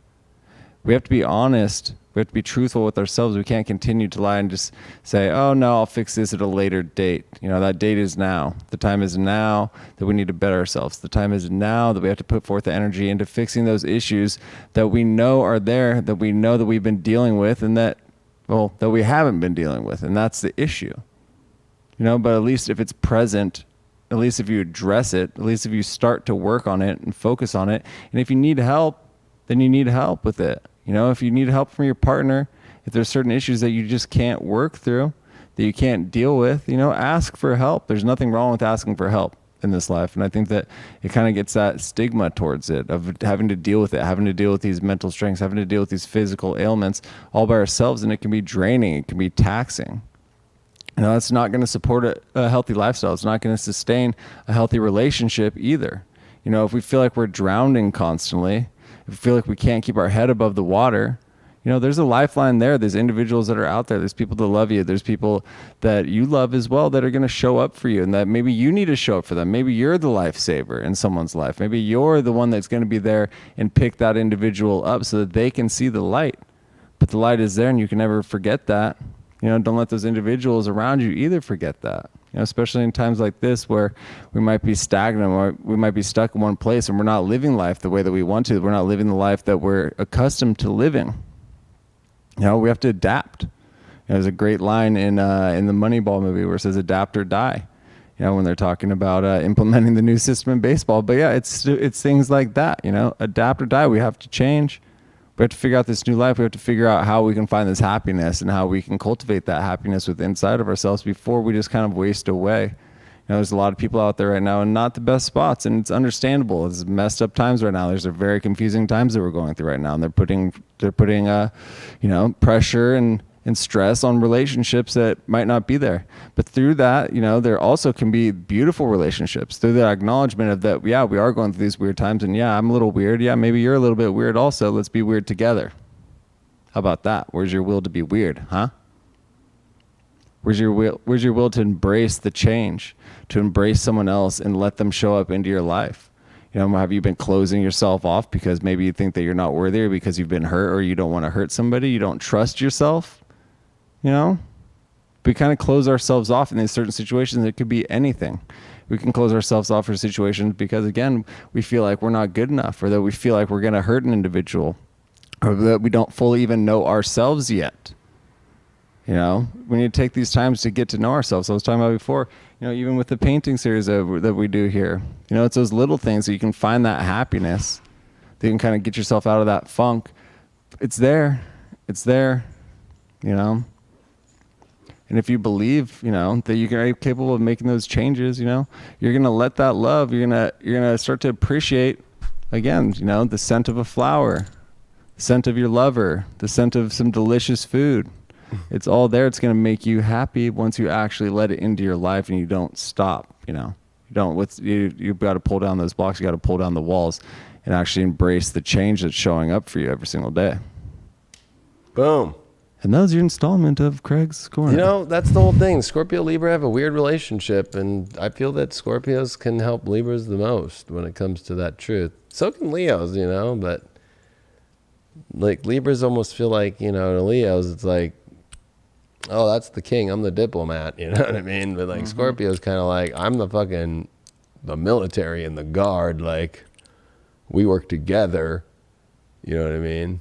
So you got to know how it all works. You got to. Saggies. I got a feeling about Saggies. Do you? I mean, this is their big. Yeah. Oof. I'll wait till you put it up, but I'm going to say something. Okay. All right, Saggy. I know that you all have not liked me for years. Okay? It's cool. I get it. But I want you to take 1 second and just give me an open mind and think about it this way, Sag. I've been doing that hard work of that truth to you for so long because of a week like this week, where finally Venus in your sign's relationship house of Gemini, your opposite sign, is coming out of shadow and has completed, I'm telling you, events that won't happen again in our lives unless we all know how to live another 100+ years. So and then there's a lot of other things to it too. Like you never see it with Neptune squares and all that stuff. So I'm just trying to say that this week is, out of all the zodiac signs, the one sign, whether it's your sun, your rising, you are dealing with Venus coming out of shadow in your relationship house. You've got to get to the truth and the real truth and the environment that you really want. And shit from Neptune is going to come out of nowhere like, this emotional thing, this is not feeling comfortable. This is not what I really am dealing, especially with the quincunx Jupiter Pluto stuff about like what you hang on to. And with the sun in Leo now, this is where the doors are trying to open, but are you going to open the doors? The square to Uranus is like, you have to make radical changes in your reality in order to open the doors in your relationship life. And you have to be willing to realize that the lesson now in your life is not this whole, I can do it all on my own and I have to be on my own. No, you will be caught wherever you're supposed to go. You will be catched. Like, you can't be afraid to take a leap and be catched. Because this is in your 7th house. And it's Gemini. It's just meaning that there's, you know, it's almost like a switch of environments or a switch of things and getting to where you really are supposed to go. Or are you not willing to make that life change and you're happy with where you're at? Or are you just more happy not facing the deep emotional sensitivities to it all with that Neptune square and that hardness of like you've gotten comfortable in not expanding, but staying in something that's holding you from expanding? That's your big thing. And I just want you to know that I love you all very dearly and Sagittarius are my favorite. And that I've never not liked you, but I'm going to be a Leo and I'm going to be a true astrologer and tarot reader. And I'm going to drop the bombs and the truth on you to help you out. Like, you know, because this is major for you. Sagittarius will be helping Leos over the next 2 years with Jupiter and fucking Saturn in our relationship houses. But I don't have them there right now. I don't have a Venus retrograde going through my relationship house. I don't have all this relationship stuff that you've been going through. Especially with this Mercury in the 8th house of the ultimate truth and lies and stuff that's all creepy crawly in opposition to the 2nd house of all the stuff that you thought was so secure physically in the world is not. There's backdoor stuff that you're realizing. Or you're just not attracted to anything at all anymore. Like, oh, yeah, I'm not attracted at all. Oh my God. And having to deal with that emotional stuff. The Ace of Cups. Well, it's time to fill up your true emotional cup if you follow the white dove. Or you allow the white dove to come in. You can look at it either way. But that's purity. This is purifying. This is the Holy Grail. It's time for the Holy Grail. It's time for you to get the holy emotional, front in your life. But are you ready for that? Or are you thinking that that's going to just happen naturally? I think that, sure, there's a natural thing, but there's something about the Holy Grail that you can only, like Sir Galahad did to get the Holy Grail, is you had to be of purity. And so there's a purification, but also at the same time, like the completion that God's going to just deliver you everything that you want by making the tough choices that you have to make. Ooh, anger and change. That's your shadow. Those other ones still flipped over. No, oh yeah, these are, that's the issue here, is that your shadow is, that you are chained and you're not happy. But that's your shadow. That's your fear. You can unchain yourself. Use that upsetness to be like, I don't want to be upset anymore. I'm going to just take off these chains and get the fuck out. And I know I'll be catched. It's simple as a Sag. I'm going to give you the best advice I can ever give a Sagittarius. You're the only sign that has a door that will open for you when you close one. The only sign. Every other sign goes through those weird moments of like, I don't know what's next, and I got to go kind of on my own. Not Sages. Door opens fucking every time. And it's not just any old door. It's like fucking Willy Wonka. And here's the ticket. You're the only fucking sign. So there's no excuses. If you're going to waste your life, you might as well, you want to trade the soul up there and just say, hey, we'll just trade places because, I'm not using my fortune. I'm not using my ultimate doors that open for me, especially with the sun right now in Leo in the 9th. Well, you did pull here the 2 of Cups upright, which this is the soulmate card. So the overall theme is about soulmates. I think this is actually from, I don't know, maybe Law and Order or SVU. Yeah. I was about to say, I think it would have been cooler if they would have done X-Files or something, but either way, it's 2 of Cups. This is the soulmate card. So, this is the decision on who is the soulmate. That's why I had a feeling that you could be catched. It's almost like it's like, this is the weird thing about Sages. It's almost like Sages know there's a soulmate energy, and then they're dealing with another soulmate energy, and it's kind of like what's that game where you fucking pick through the little ball with the cups on it? Hungry Hippos? No, it's old school. It's like you just have to pick which cup has the ball on it. The street card, No, you just take little fucking teacups and you just put one ball in, and you do it, and you just go shh. It's like, which one is it? I don't know. But there's a divine union that's trying to happen in your life, but there's chains that you're chained to about it. And not willing to, there's that Ace of Cups. That's why you love the Golden Tarot. It's my favorite deck, is because it's trying to get you to this ultimate refreshing and purification in the true place. But it's like you're holding yourself from godly, divine, holy grail energy. You pulled the 6th house of routine. I would say that, the chains that you're in is a routine. It's about work. It's about work. But I would look at the work and see if the person even fits in the work that you want to do, and if they even really hold up the real true candle to that, and if they even have the doors and the connections that you think that you are for that work. It's almost like I don't want to say this, but it's not a pure situation in what you think it is for the work or the work they do, or you're doing it because you're so stuck in the routine. Is this really the right routine? Is this really the right way that your life is operating? Is it really a life that's operating, or is it not? And if you're single out there, I would say that, you're just you have to be willing to realize that you need people. That's the whole point of North Node in Gemini in the 7th. That's the whole point of a Venus retrograde in the 7th with North Node. You've never had this before. That you can't do this alone. That's and that's hard for Sag, because the ego is hard. No, I can do it alone. Or look at all the past shit that didn't work. No. You know you can't do it alone. You know you cannot. So who are you doing it with? And is it even giving you what you really want?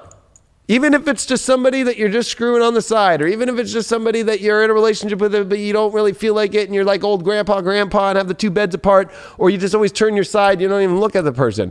Like, it don't matter. What matters is finding the true life that's going to bring you the ultimate life and actually get you to the reality that actually feels somewhat like you're actually in a reality that works, instead of it feeling like you're just constantly like on a hamster wheel and not really seeing any divine energy there. Wow, you pulled the Magician with this Ace of Cups. So I'm telling you, I've been giving you guys the hard shit. You got the best cards of everybody.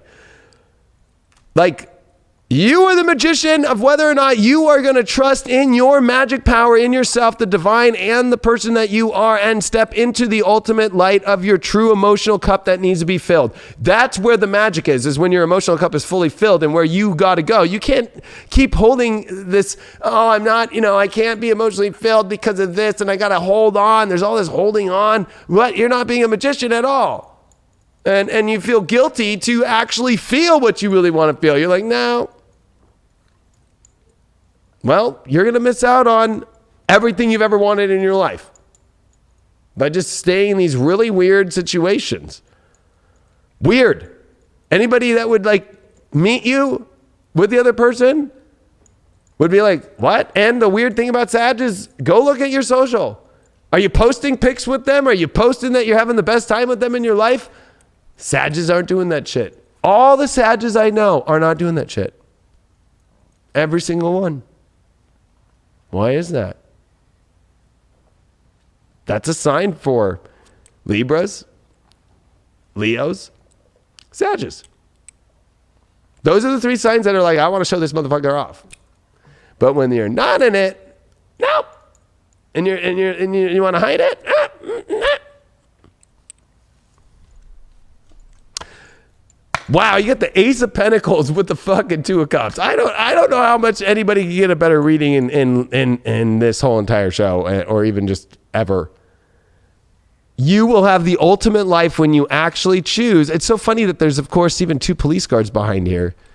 And above it is the ultimate, one of the most sacred symbols too, of the spread out wing, especially here with the Sphinx on it in Egypt. Like, there's this divine union that will bring you the life you've always wanted. The Ace of Pentacles is the ultimate offering of the life that you've always wanted.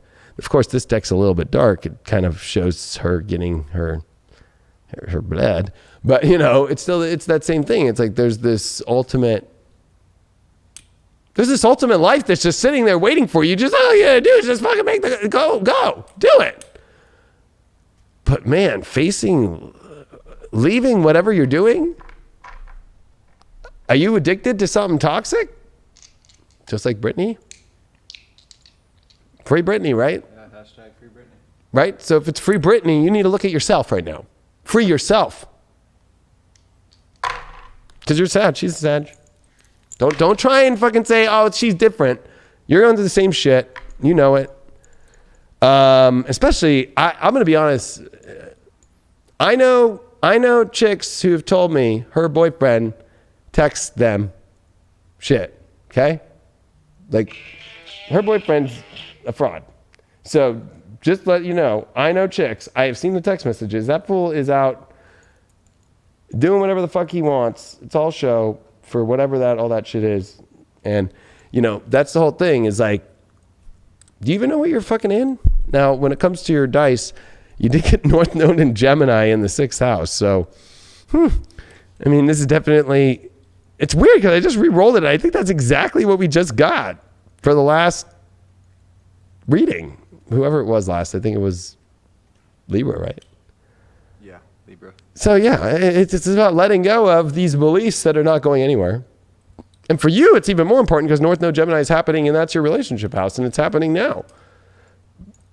But the 6th house is about a reality shift here, and that's what you pulled. You pulled the 6th house. Look at this. 6th house routine, fucking 6th house.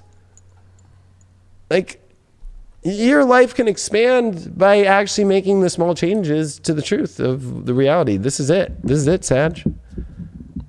Because after this, I mean, I'll still hit you with everything, but I'll be honest with you. After this, we have next week Venus North Node, and then there's your big opportunity of relationship changing, because next year it'll just be Venus finishing the North Node and not retrograde. It'll just fly by it. So it'll be a very quick transit, and it won't be as powerful as this one. Well,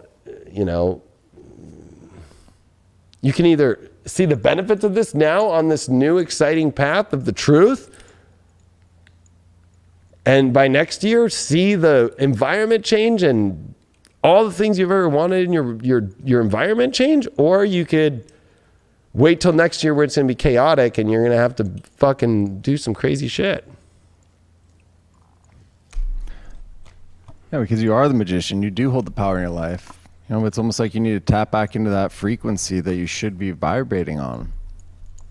It's almost like you've kind of lost touch of yourself, lost your ways to how you got to where you are right now. It's easy. It's extremely easy to kind of lose our way, but once you acknowledge that, once you tap back into that raw potential, once you tap back into that power, that magician aspect of your life, it'll be easy to make those changes back. It'll be easy to kind of tap back into that frequency that you should be vibrating on. It's okay. You may have lost your way just a little bit. These have been hard times, right? Yeah, it's been hard times. But remember that you're the only sign that gets what door you want open. Right. And it's not just a door. It's like the ultimate door. So it's never hard times for Sagittarius. Sagittarius choose to be in hard times. That's the weirdest part. By the partnerships that they're in, the craziness is the partners that they're with. Simple. Simple. And sometimes the simplest actions are the toughest, the ones that are right in front of our face that can just be the easy change, yet we still don't want to face it. We still don't want to face that fear. We still don't want to face that change that we know is inevitable in our life, that we know that we're capable of doing, that we're capable of achieving, yet for some reason we shine away from it. We turn our backs on that change that needs to happen. Yeah, from hopes. Mm-hmm. And it's okay to have hopes. That's what you're supposed to do, Sag. But as a Scorpio that was just talking, that's your 12th house ruler, there's that truth of remember that Scorpio, your 12th house is about what you want. It's okay to go explore life, but don't explore so much to where, 1 minute you were just going to this country, you were going to Bali and you're going to go hang out. Now you're in freaking Sudan, and now you're in Russia, and now you're in here, and now you're in there, and now you're in there, and you lost focus on who you are. You lost focus on what you really wanted. And, there's always a ticket that'll take you right back to where you really want to go in life, and always exactly where you want to go. That's what Gemini North Node and Gemini is, just for you with relationships, is exactly. It's like exactly where the curiosity is. Exactly where the stimulation is. Exactly where the environment. You're very smart. Exactly the kind of person that will give you everything that you want. But what, you're just going to be with the one that's not? And it's almost like the curiosity of trying to figure out how to fix it the way you want to, but that never works. You can't fix people. So... and you think you're smart enough to fix it. That's the whole irony, is you're not. Laboratory experiments have many failures. You think this Vaseline that they're trying to push right now, the one that they did today with all this crazy technology, is going to go good on Mercury square Mars? Oh yeah, they just pumped thousands of people today with Vaseline. Here you go. Let's see if this works. Taurus. We got 2 more after this Taurus, right?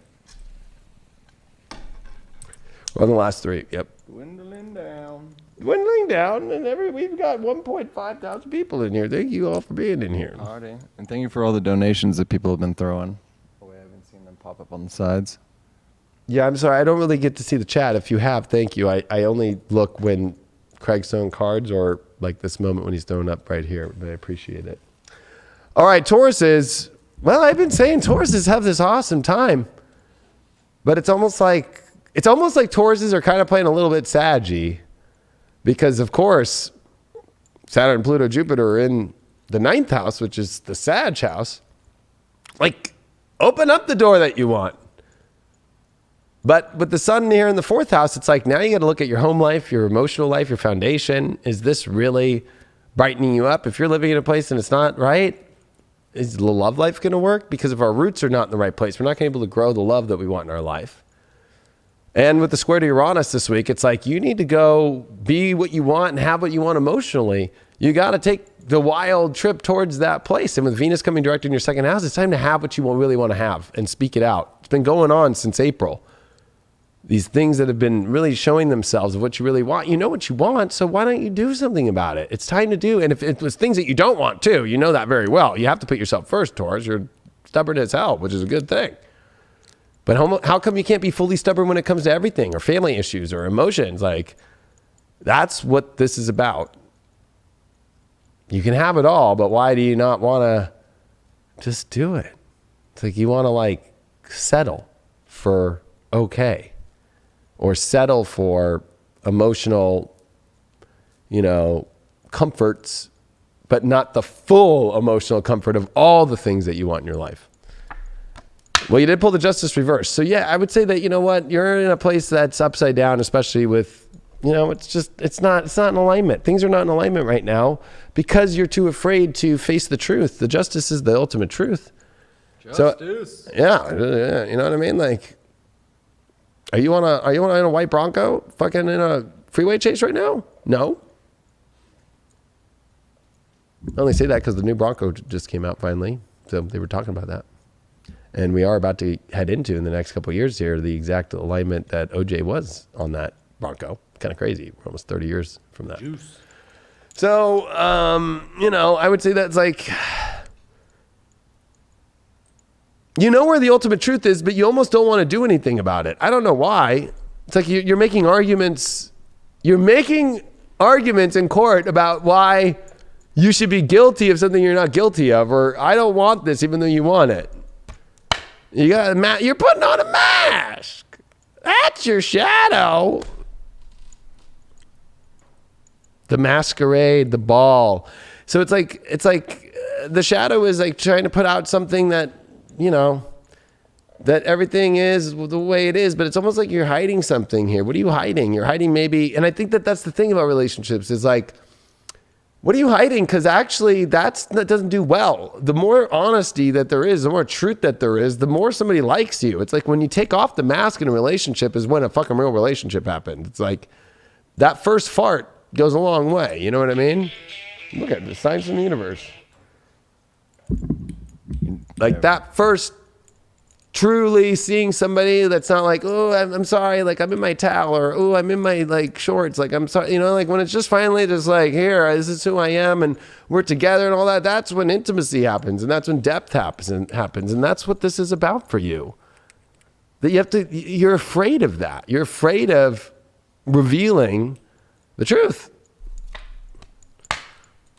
Well, you pulled the 8 of Wands, the arrows of love. So overall, this is trying to move you to the ultimate arrows of love. I think you got this. And this is a new deck, of course, but like, I think you've got this one quite a bit over the last couple months. So, but this is the overall. I would say that overall, like the only way for the arrows of love to actually go, if Cupid's arrows are going towards you, you might want to take off the mask and be like, are you sure it's me, right? Like, because if this was like some golden ticket, if we're going to use that analogy, if it was a golden ticket, you want to make sure that nobody else took that ticket from you, right? You'd be like, no, let me check off this mask. Let me check off all this shit here. No, it's me. Here's my ID. You got to show it. I want it. You can't just be like, oh, like they know it's me already. You're not expressing, you're not showing that you want it. Ooh. Bam. Solar eclipse card, the revolution here. Ooh, so the only way that you're actually going to finally change the chapter of your whole life romantically is the ultimate change of the mask that you wear, of your fears and your insecurities, and truly 100%, I would say, with the solar eclipse energy, allow radical transformation to happen in your life. Complete, just burnout to new. Like, you know what I mean? Like, this is radiation therapy in a weird way. It burns it off, and then it lets you step into the fullness. And solar eclipses can be harsh because they're radical. They're radical, but they're radical to take you to the new chapter of your life. Sometimes they're the most dramatic moments. It might feel very dramatic this week in order to get to that truth, but hey, it'll be worth it in the end. Wow, you pulled the Judgment card reversed with the Justice card reversed. That's your issue, is you're not ready to, you know what? You're denying yourself of something so beautiful, so good, and that's divine that you know is set by God, and you're not doing anything about it. You're like, I don't want to step up into it. I just want to stay in my coffin. I want to stay in my cage. And look at how I love this Icarus deck from IH Squared, because this Judgment card, I love how it's just like, I'm going to just stay in the coffin and it's upside down. It's like, I'm not even, like, it's all the way at the bottom of the barrel here. When the opposite is true with the Judgment card, you can go to the highest order of God. And there's something trying to present itself that way, but you almost don't want to, you're afraid to step up into a whole new revolution in your life. And that Arrows of Love is the Queen of Wands reverts. It's almost like you're like, am I stupid to take this Cupid to arrow? Am I stupid to take this new direction? No, but you're feeling that way. And I would say that stop feeling that way. You're not stupid to take the most amazing thing that you know it is, but you have to be willing to showcase that and show that and own that fully. Gosh, Charlie's been looking all over for that freaking ticket, and here's that ticket for you. And you're like, I don't know if I want it. I'd be stupid if I take the golden ticket. As a Taurus, that's even a double whammy of stupid not to take it. If you got the joke. Gold. Aries, 8th house, Saturn. Oh my gosh, yeah. I mean, talk about getting down to the deep, dark truth of what you really want in your life. What have you been restricting yourself through your own ego and the identity of how you think things should look, instead of going to what you really want and then having it and just doing it? And Saturn in Aries is very simple. Stop restricting yourself of what you want, especially in the 8th house, of what you desire, and just go for it, instead of, I don't want to see that change, or I don't know if I should do it. You got to do it. Like, boom. Because you're the judge and jury in your life. You're the judge and jury, you're the prosecutor, you're the defense, you're the plaintiff, you're the defendant, you're all that. It encompasses you, your whole entire life. You have to make the decisions. You have to make the decisions of what you're going to cut out. You have to make the decisions of what you're going to bring into that life too. And you can't be afraid to push forward. You can't be afraid to actually fight for what it is that you want in this life. You can't be afraid to fight for that love. You can't be afraid to fight for walking away also, because you have that power. You hold that true power within yourself. You make those decisions in life. You can't let individuals dictate what you're going to do, who you're going to be with, what you're going to eat, what you're going to look like, all that goodness. You are that power. You got to tap into that self fully, and you got to write it, and you got to appreciate it, and you got to actually absorb it into your whole essence of your life. Ooh. You like absorb that? It all the way. You like that? Like a vitamin. Yep. Liquid gel caps. Or vitamin C powder. Yeah, a little pow pow. You gotta put all that powder in there and freaking drink it and absorb it all in. Shake, shake, shake. Can't just like be like, oh, just no, and I'm not gonna drink it. I'm gonna just push it to the side. Somebody had wrote in the chat, which I thought was interesting. Like, I don't ever see any Tauruses around. Yeah. You knew the moose would come out. Last two. Cancers. Ooh. I thought we did cancers.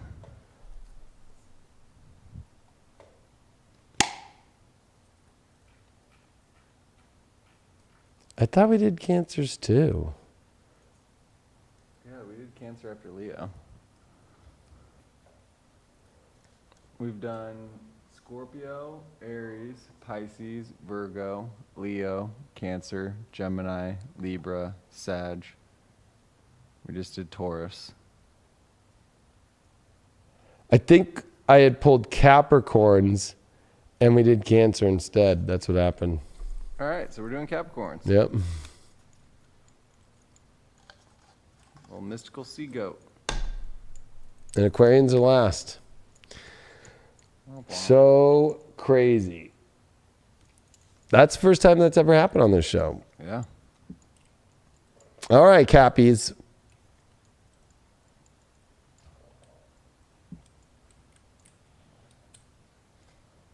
Are you ready for things to change? Just life in general? Because I know that life kind of feels mundane with Venus coming out of shadow in the 6th house, but it's like, no, you choose to make it mundane. It's time to bring that excitement into your life. That's the whole part about being a Capricorn, is if you're going to work and if you're going to do things and if you're going to have a relationship, it better be exciting. It better be stimulating and on the same path and doing the same kind of work that you do. And that's really where you're at. Are we on the same kind of like lifestyle? Or are our lifestyles completely different? Are we into different things? Because this sun in Leo is your 8th house. Your deep desires square Uranus in your 5th house of love. Like, this is about the edge and the passion that you need, because you're hungry, Capricorn, for that. And with Mercury in your 7th house of relationships, you have to be honest with yourself and communicate what you want in a relationship. And it's looking at that Saturn, Jupiter, Pluto in your sign, being like, I need what I want. And if I'm not going to communicate to others about what I want, if I'm single or if I'm in a relationship, I'm not going to communicate to others as far as my partner or whatever, and say what I need. And if I'm not getting it and I'm not going to do anything about it, well, then you're not going to get shit. Saturn's going to say you're not getting shit because you're not willing to take a risk for edge, passion, and love. Are you ready for that? Are you ready? You ready to ask for more? Are you ready to ask for it if you're single? Or are you ready to spice it up? Or are you ready to, especially with Mars here in your 4th house, yeah, you're getting emo. And you're not emo. But you need it. You pulled the Page of Swords. Yeah, definitely communication is number one. It's also, you know, the only way that things are going to leap forward in life.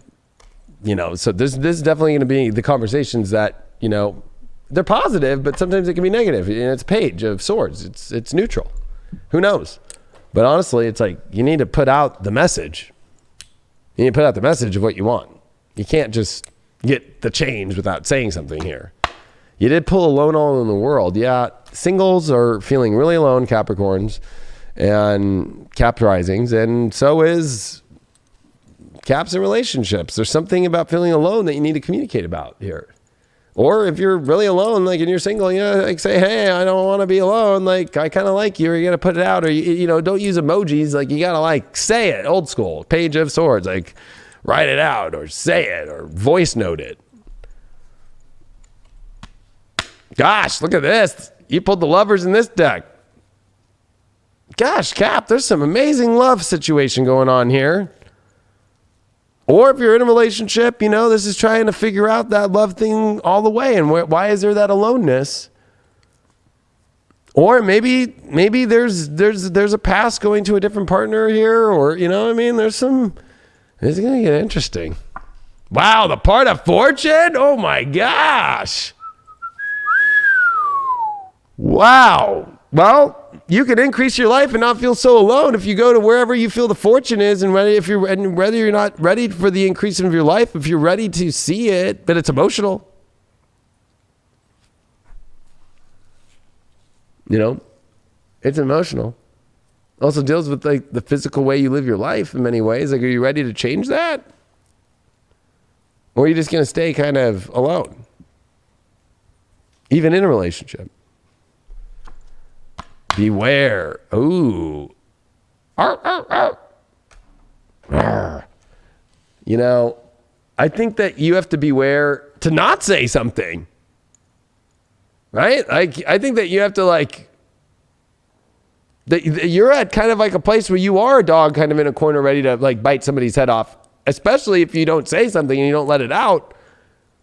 I think though at the same time that it's become so that maybe this is what I'm getting actually, is that you keep being afraid to say something because you think there's something to worry about. There's nothing to worry about. There's nothing to be, you've over terrified a situation completely, even if it's the most beautiful thing in the world, the Lover's card and part of fortune and everything. It's like, oh no, I see that, but no, I should be afraid and I should be doing this. And oh my gosh, no, like,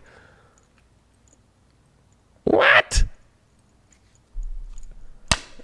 10 of Wands, drop your fears, please.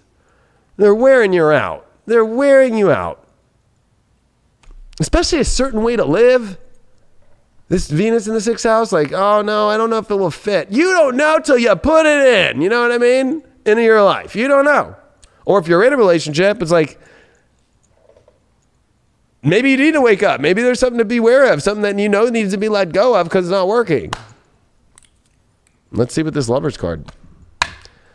The Magician reversed. Gosh, you don't want to light up the ultimate love of your life, do you, Cap? Why is that?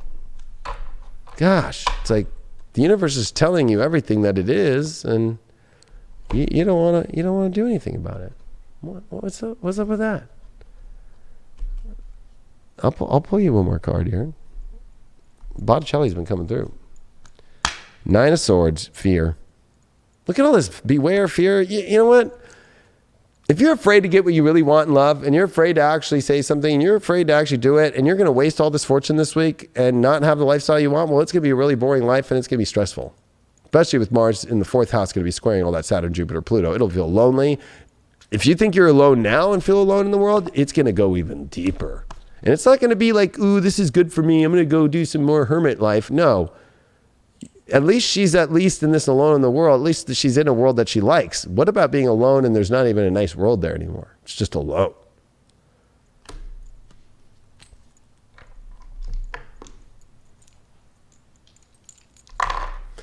North Node, Libra, 4th house. Well, it's time for you to focus on the emotional relationship life that you want to have in order to bring balance and harmony back into your life, and stop focusing on this like independent, I'm going in my career direction to avoid the emotional foundation that I want in emotional relationships. Like, come on.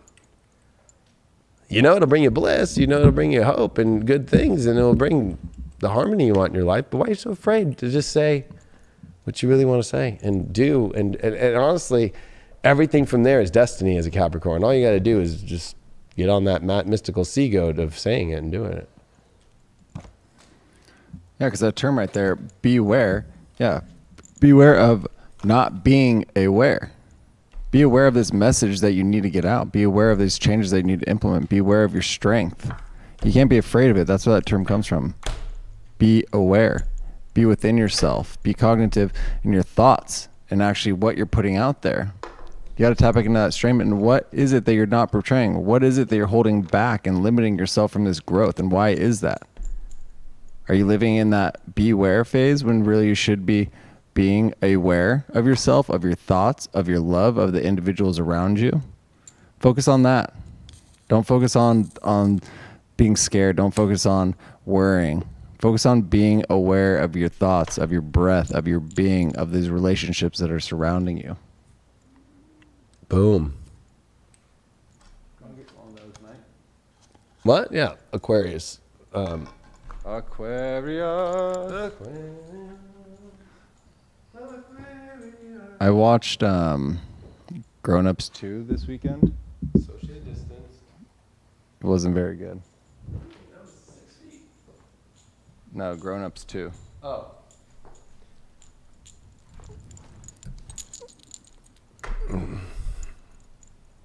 We're following the Capricorn rules here. We're in media. We're allowed to be. We play by the rules. We play by the rules. Media is allowed. We're being very aware. We're 6 feet apart. We are. Our workstations are in open spaces away, separate offices. But it's time for Aquarius to get the reading of all readings.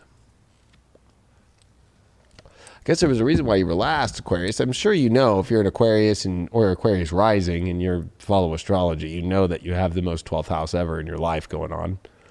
And Mercury in your 6th house is going to oppose that. And the sun's in Leo, your relationship house. So, yeah, this is bringing up massive relationship situations in the square to Uranus in your 4th house. Like, yeah, the emotional thing is really fucked up, but it doesn't need to be. It could be untangled by either one, just really laying out the truth emotionally by what you value and what you don't feel like you're getting, and letting go of the way that you think that things need to be, letting go of the control of the way you're living your life for love and blocking love and the reality and getting too caught up emotionally. Like, oh, well, I'm busy. Yeah, you're busy what? You're busy not making the love that you want, the spirituality, the essence of love that you want. Venus is coming out of shadow in your 5th house.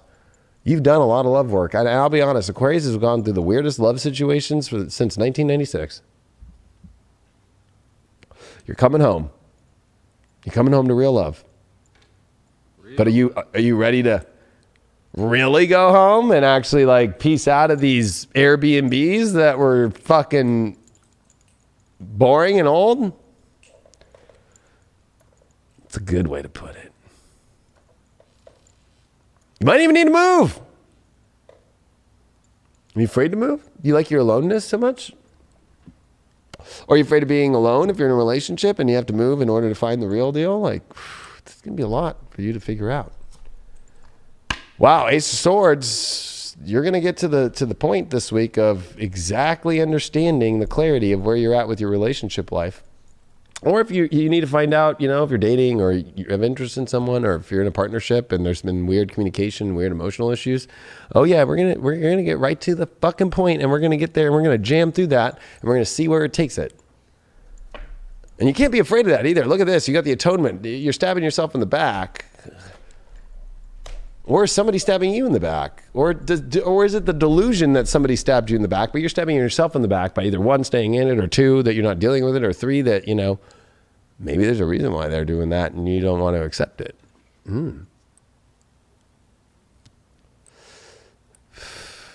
I think that this is just your own shadow of like, you feel that it's just not like the cards that you wanted. But maybe it can be the cards you want by actually getting to the point of what you want. You didn't ask for what you wanted fully. That's the whole Ace of Swords problem, is you only get what you exactly want if you ask for it and you're just clear on it. There's a lot of unclarity that needs to become clear. Well, you did get the Hermit in reversed, so I would say that. What did they take this from? A torch in his hand or something? No, it's a flashlight, and he's got a glove, and he's got a cane. I don't know what show that is. Maybe it's one of the Hardy Boys in the future. I don't know. Decrepit by himself. But that you know what? You've already got all the information, and I think that you, again, are like avoiding it. Or you know what? You're just kind of like, I don't want to settle into the truth. I don't want to settle into it. I kind of like having things a little bit on edge.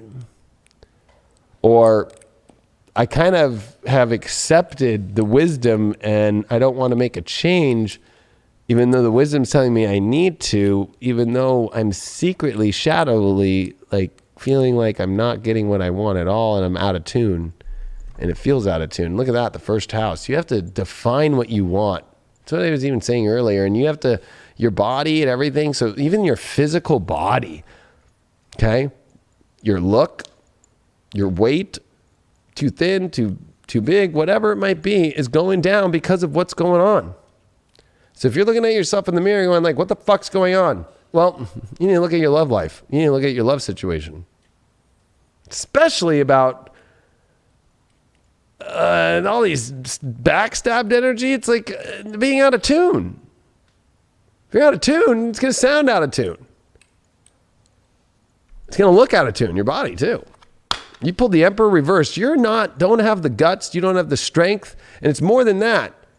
It's the empowerment to be the empowerment of your life to the truth, to what you really want, and to define what you want, and to be what you really want to have in love. It's like you're too afraid to stab that truth into God's favor and let God understand it all. Because God's like trying to figure things out for you, but it's almost like God doesn't know what to do because you're kind of like not letting people know what to do. You're not letting yourself even be honest with yourself about things, even though you know the wisdom. It's like you don't want to carry that in. He pulled that Six of Pentacles, or is that 9? That's 9. No, that's Six of Pentacles reversed. This is the pity party, I would say, as far as the Hermit reversed. And I don't know if I have the info, and I don't have it. It's not enough yet, or I can't let go of this yet, or I can't let go of this life, or because it's the Charity card. And you know what? Are you a charity case now? Or are you giving all this energy away and you're not getting back what you want? I would say that's what's going on, and that's the wisdom, and it's not giving you what you want. It's not even at the caliber anymore that you want, single or not single. But that's within you. This is the first house. The issue is your way of dealing with things. And that's the whole part of this subconscious 12th house shit. I will give you one more card. And we used Botticelli as I'm gonna just flop that up. And wow, look at that. I get it. This 7 of Wands, you've got to learn that you have to fight for what you want to have, that you have to put everything that you want into it. But that's your issue, is like you're kind of like, maybe you're fighting and you're not getting the return, or you're not fighting and you're not getting any return. You're wondering, why am I not getting anything? Well, you're not putting anything into it. Why am I fighting for things I'm not getting anything back? Because they're not going to give you anything back.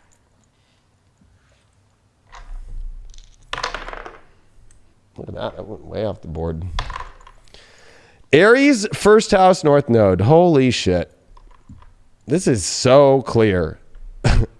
What do you want? What is not working? What do you desire? Go towards that. If it's not what you want, it's not gonna change. You have to define it. You have to define it. You have to define it. You have to communicate it too, because that's the third house for you. But you have to, and this is where Mars is, but let's just stick to this North Node first house Aries. You must take the power to define what you want in your life and say and be, and it also is the first house, it is the body. You want to look the way you want to, you want your life to look the way you want to, it's there for you. It's there for the taking if you're willing to actually say and be and have it, or deny yourself of it and focus on, well, what will the other person think? Or I'm just going to stay kind of neutral and I'm going to wait. Oh, no. You've got to step forward. When someone shows you who they are, you got to believe it. You got to trust it. You got to trust that gut instinct. If someone shows that craziness, that's there. That's residing in them. And it might not always manifest into negative ways. Sometimes we all need that little bit of craziness in this, that edge, as the Leo King likes to call it. We all need that. We need to spark that interest. But if it's not an atonement, if it's not aligned with you, you know that deep down inside, you got to address that. You got to face it. Don't just continue to let yourself get pushed over and brought down into shitty situations. No, not gonna be fun. No, not one bit. Well, I wish you all the best. I know Craig does too, and everybody at High Vibe for this amazingly powerful week. I have a clip that I'm going to put out on my Instagram. I'm not sure if I'll put it on my YouTube. I'm going to put it on High Vibe too for free. From my 2020 What's Next, it's about this Venus transit, and I go deeply and show you the Venus eclipse cycle that happened in 2004 and 2012 and how we are completing this right now. But it's the backstory to this to bring you to this moment now. And I would not just tell you all this after doing astrology as long as I have, or I'm going to talk about it deeply on Deep Astrology, of course, on Wednesday, but I just want to let you know that this is not just like just any old Venus shadow. And you're not going to hear that anywhere else. I guarantee you that. You're not going to hear it. So I spent probably more time in my life as an astrologer doing this Venus Gemini cycle and research than I saw anybody. And I was writing about it. Go look at my blogs from 2012. That I thought, I was like this, and I've been helping people connect the dots of 2004 to 2012 to now. More than probably any other. I don't see people in their horoscopes talking about it as deep or give you all the, it's no joke. And the fact that the North Node's here, and this is where we're supposed to head at the galactic center while Venus is crossing it, this is your destined spot. And I even said to everybody in 2019, everybody in 2018, everybody at the end of 2017, I said it would be, if once we step into this 2020, it is about the relationships in our life that we choose, that our destiny goes towards. You need to be very, very, very, very, very smart and very calculative about really thinking about the environment, the truth about, are you going to go really try and go be in destiny with a partnership that is not like your twin, that is not like in the same energy, that is not in the environment that actually will condone the truth of your destiny? Are you really going to fuck yourself over like that? Are you going to be that naive, or are you going to really do it? That's the big question this week. That also has to be implemented into an answer. Especially during this Leo time, and especially while a full moon in Aquarius comes on Sunday, but actually happens Monday morning. That is going to blow our mind, square Uranus, of a whole new world, whether you like it or not, in your relationship life. Thank you so much. Make sure you subscribe to High Vibe. Make sure you get all my horoscopes that you can watch every day, your weekly sun sign horoscopes, weekly tarot, weekly intuitive, full disclosure, all the spiritual dance, everything's on there. Check it out, highvibe.tv, and check out the app. And we also have really cool new updates coming on the website here in the next week. That we do. Been working in the background. Ooh. Lots of new things coming. Love you all. Love y'all. See ya.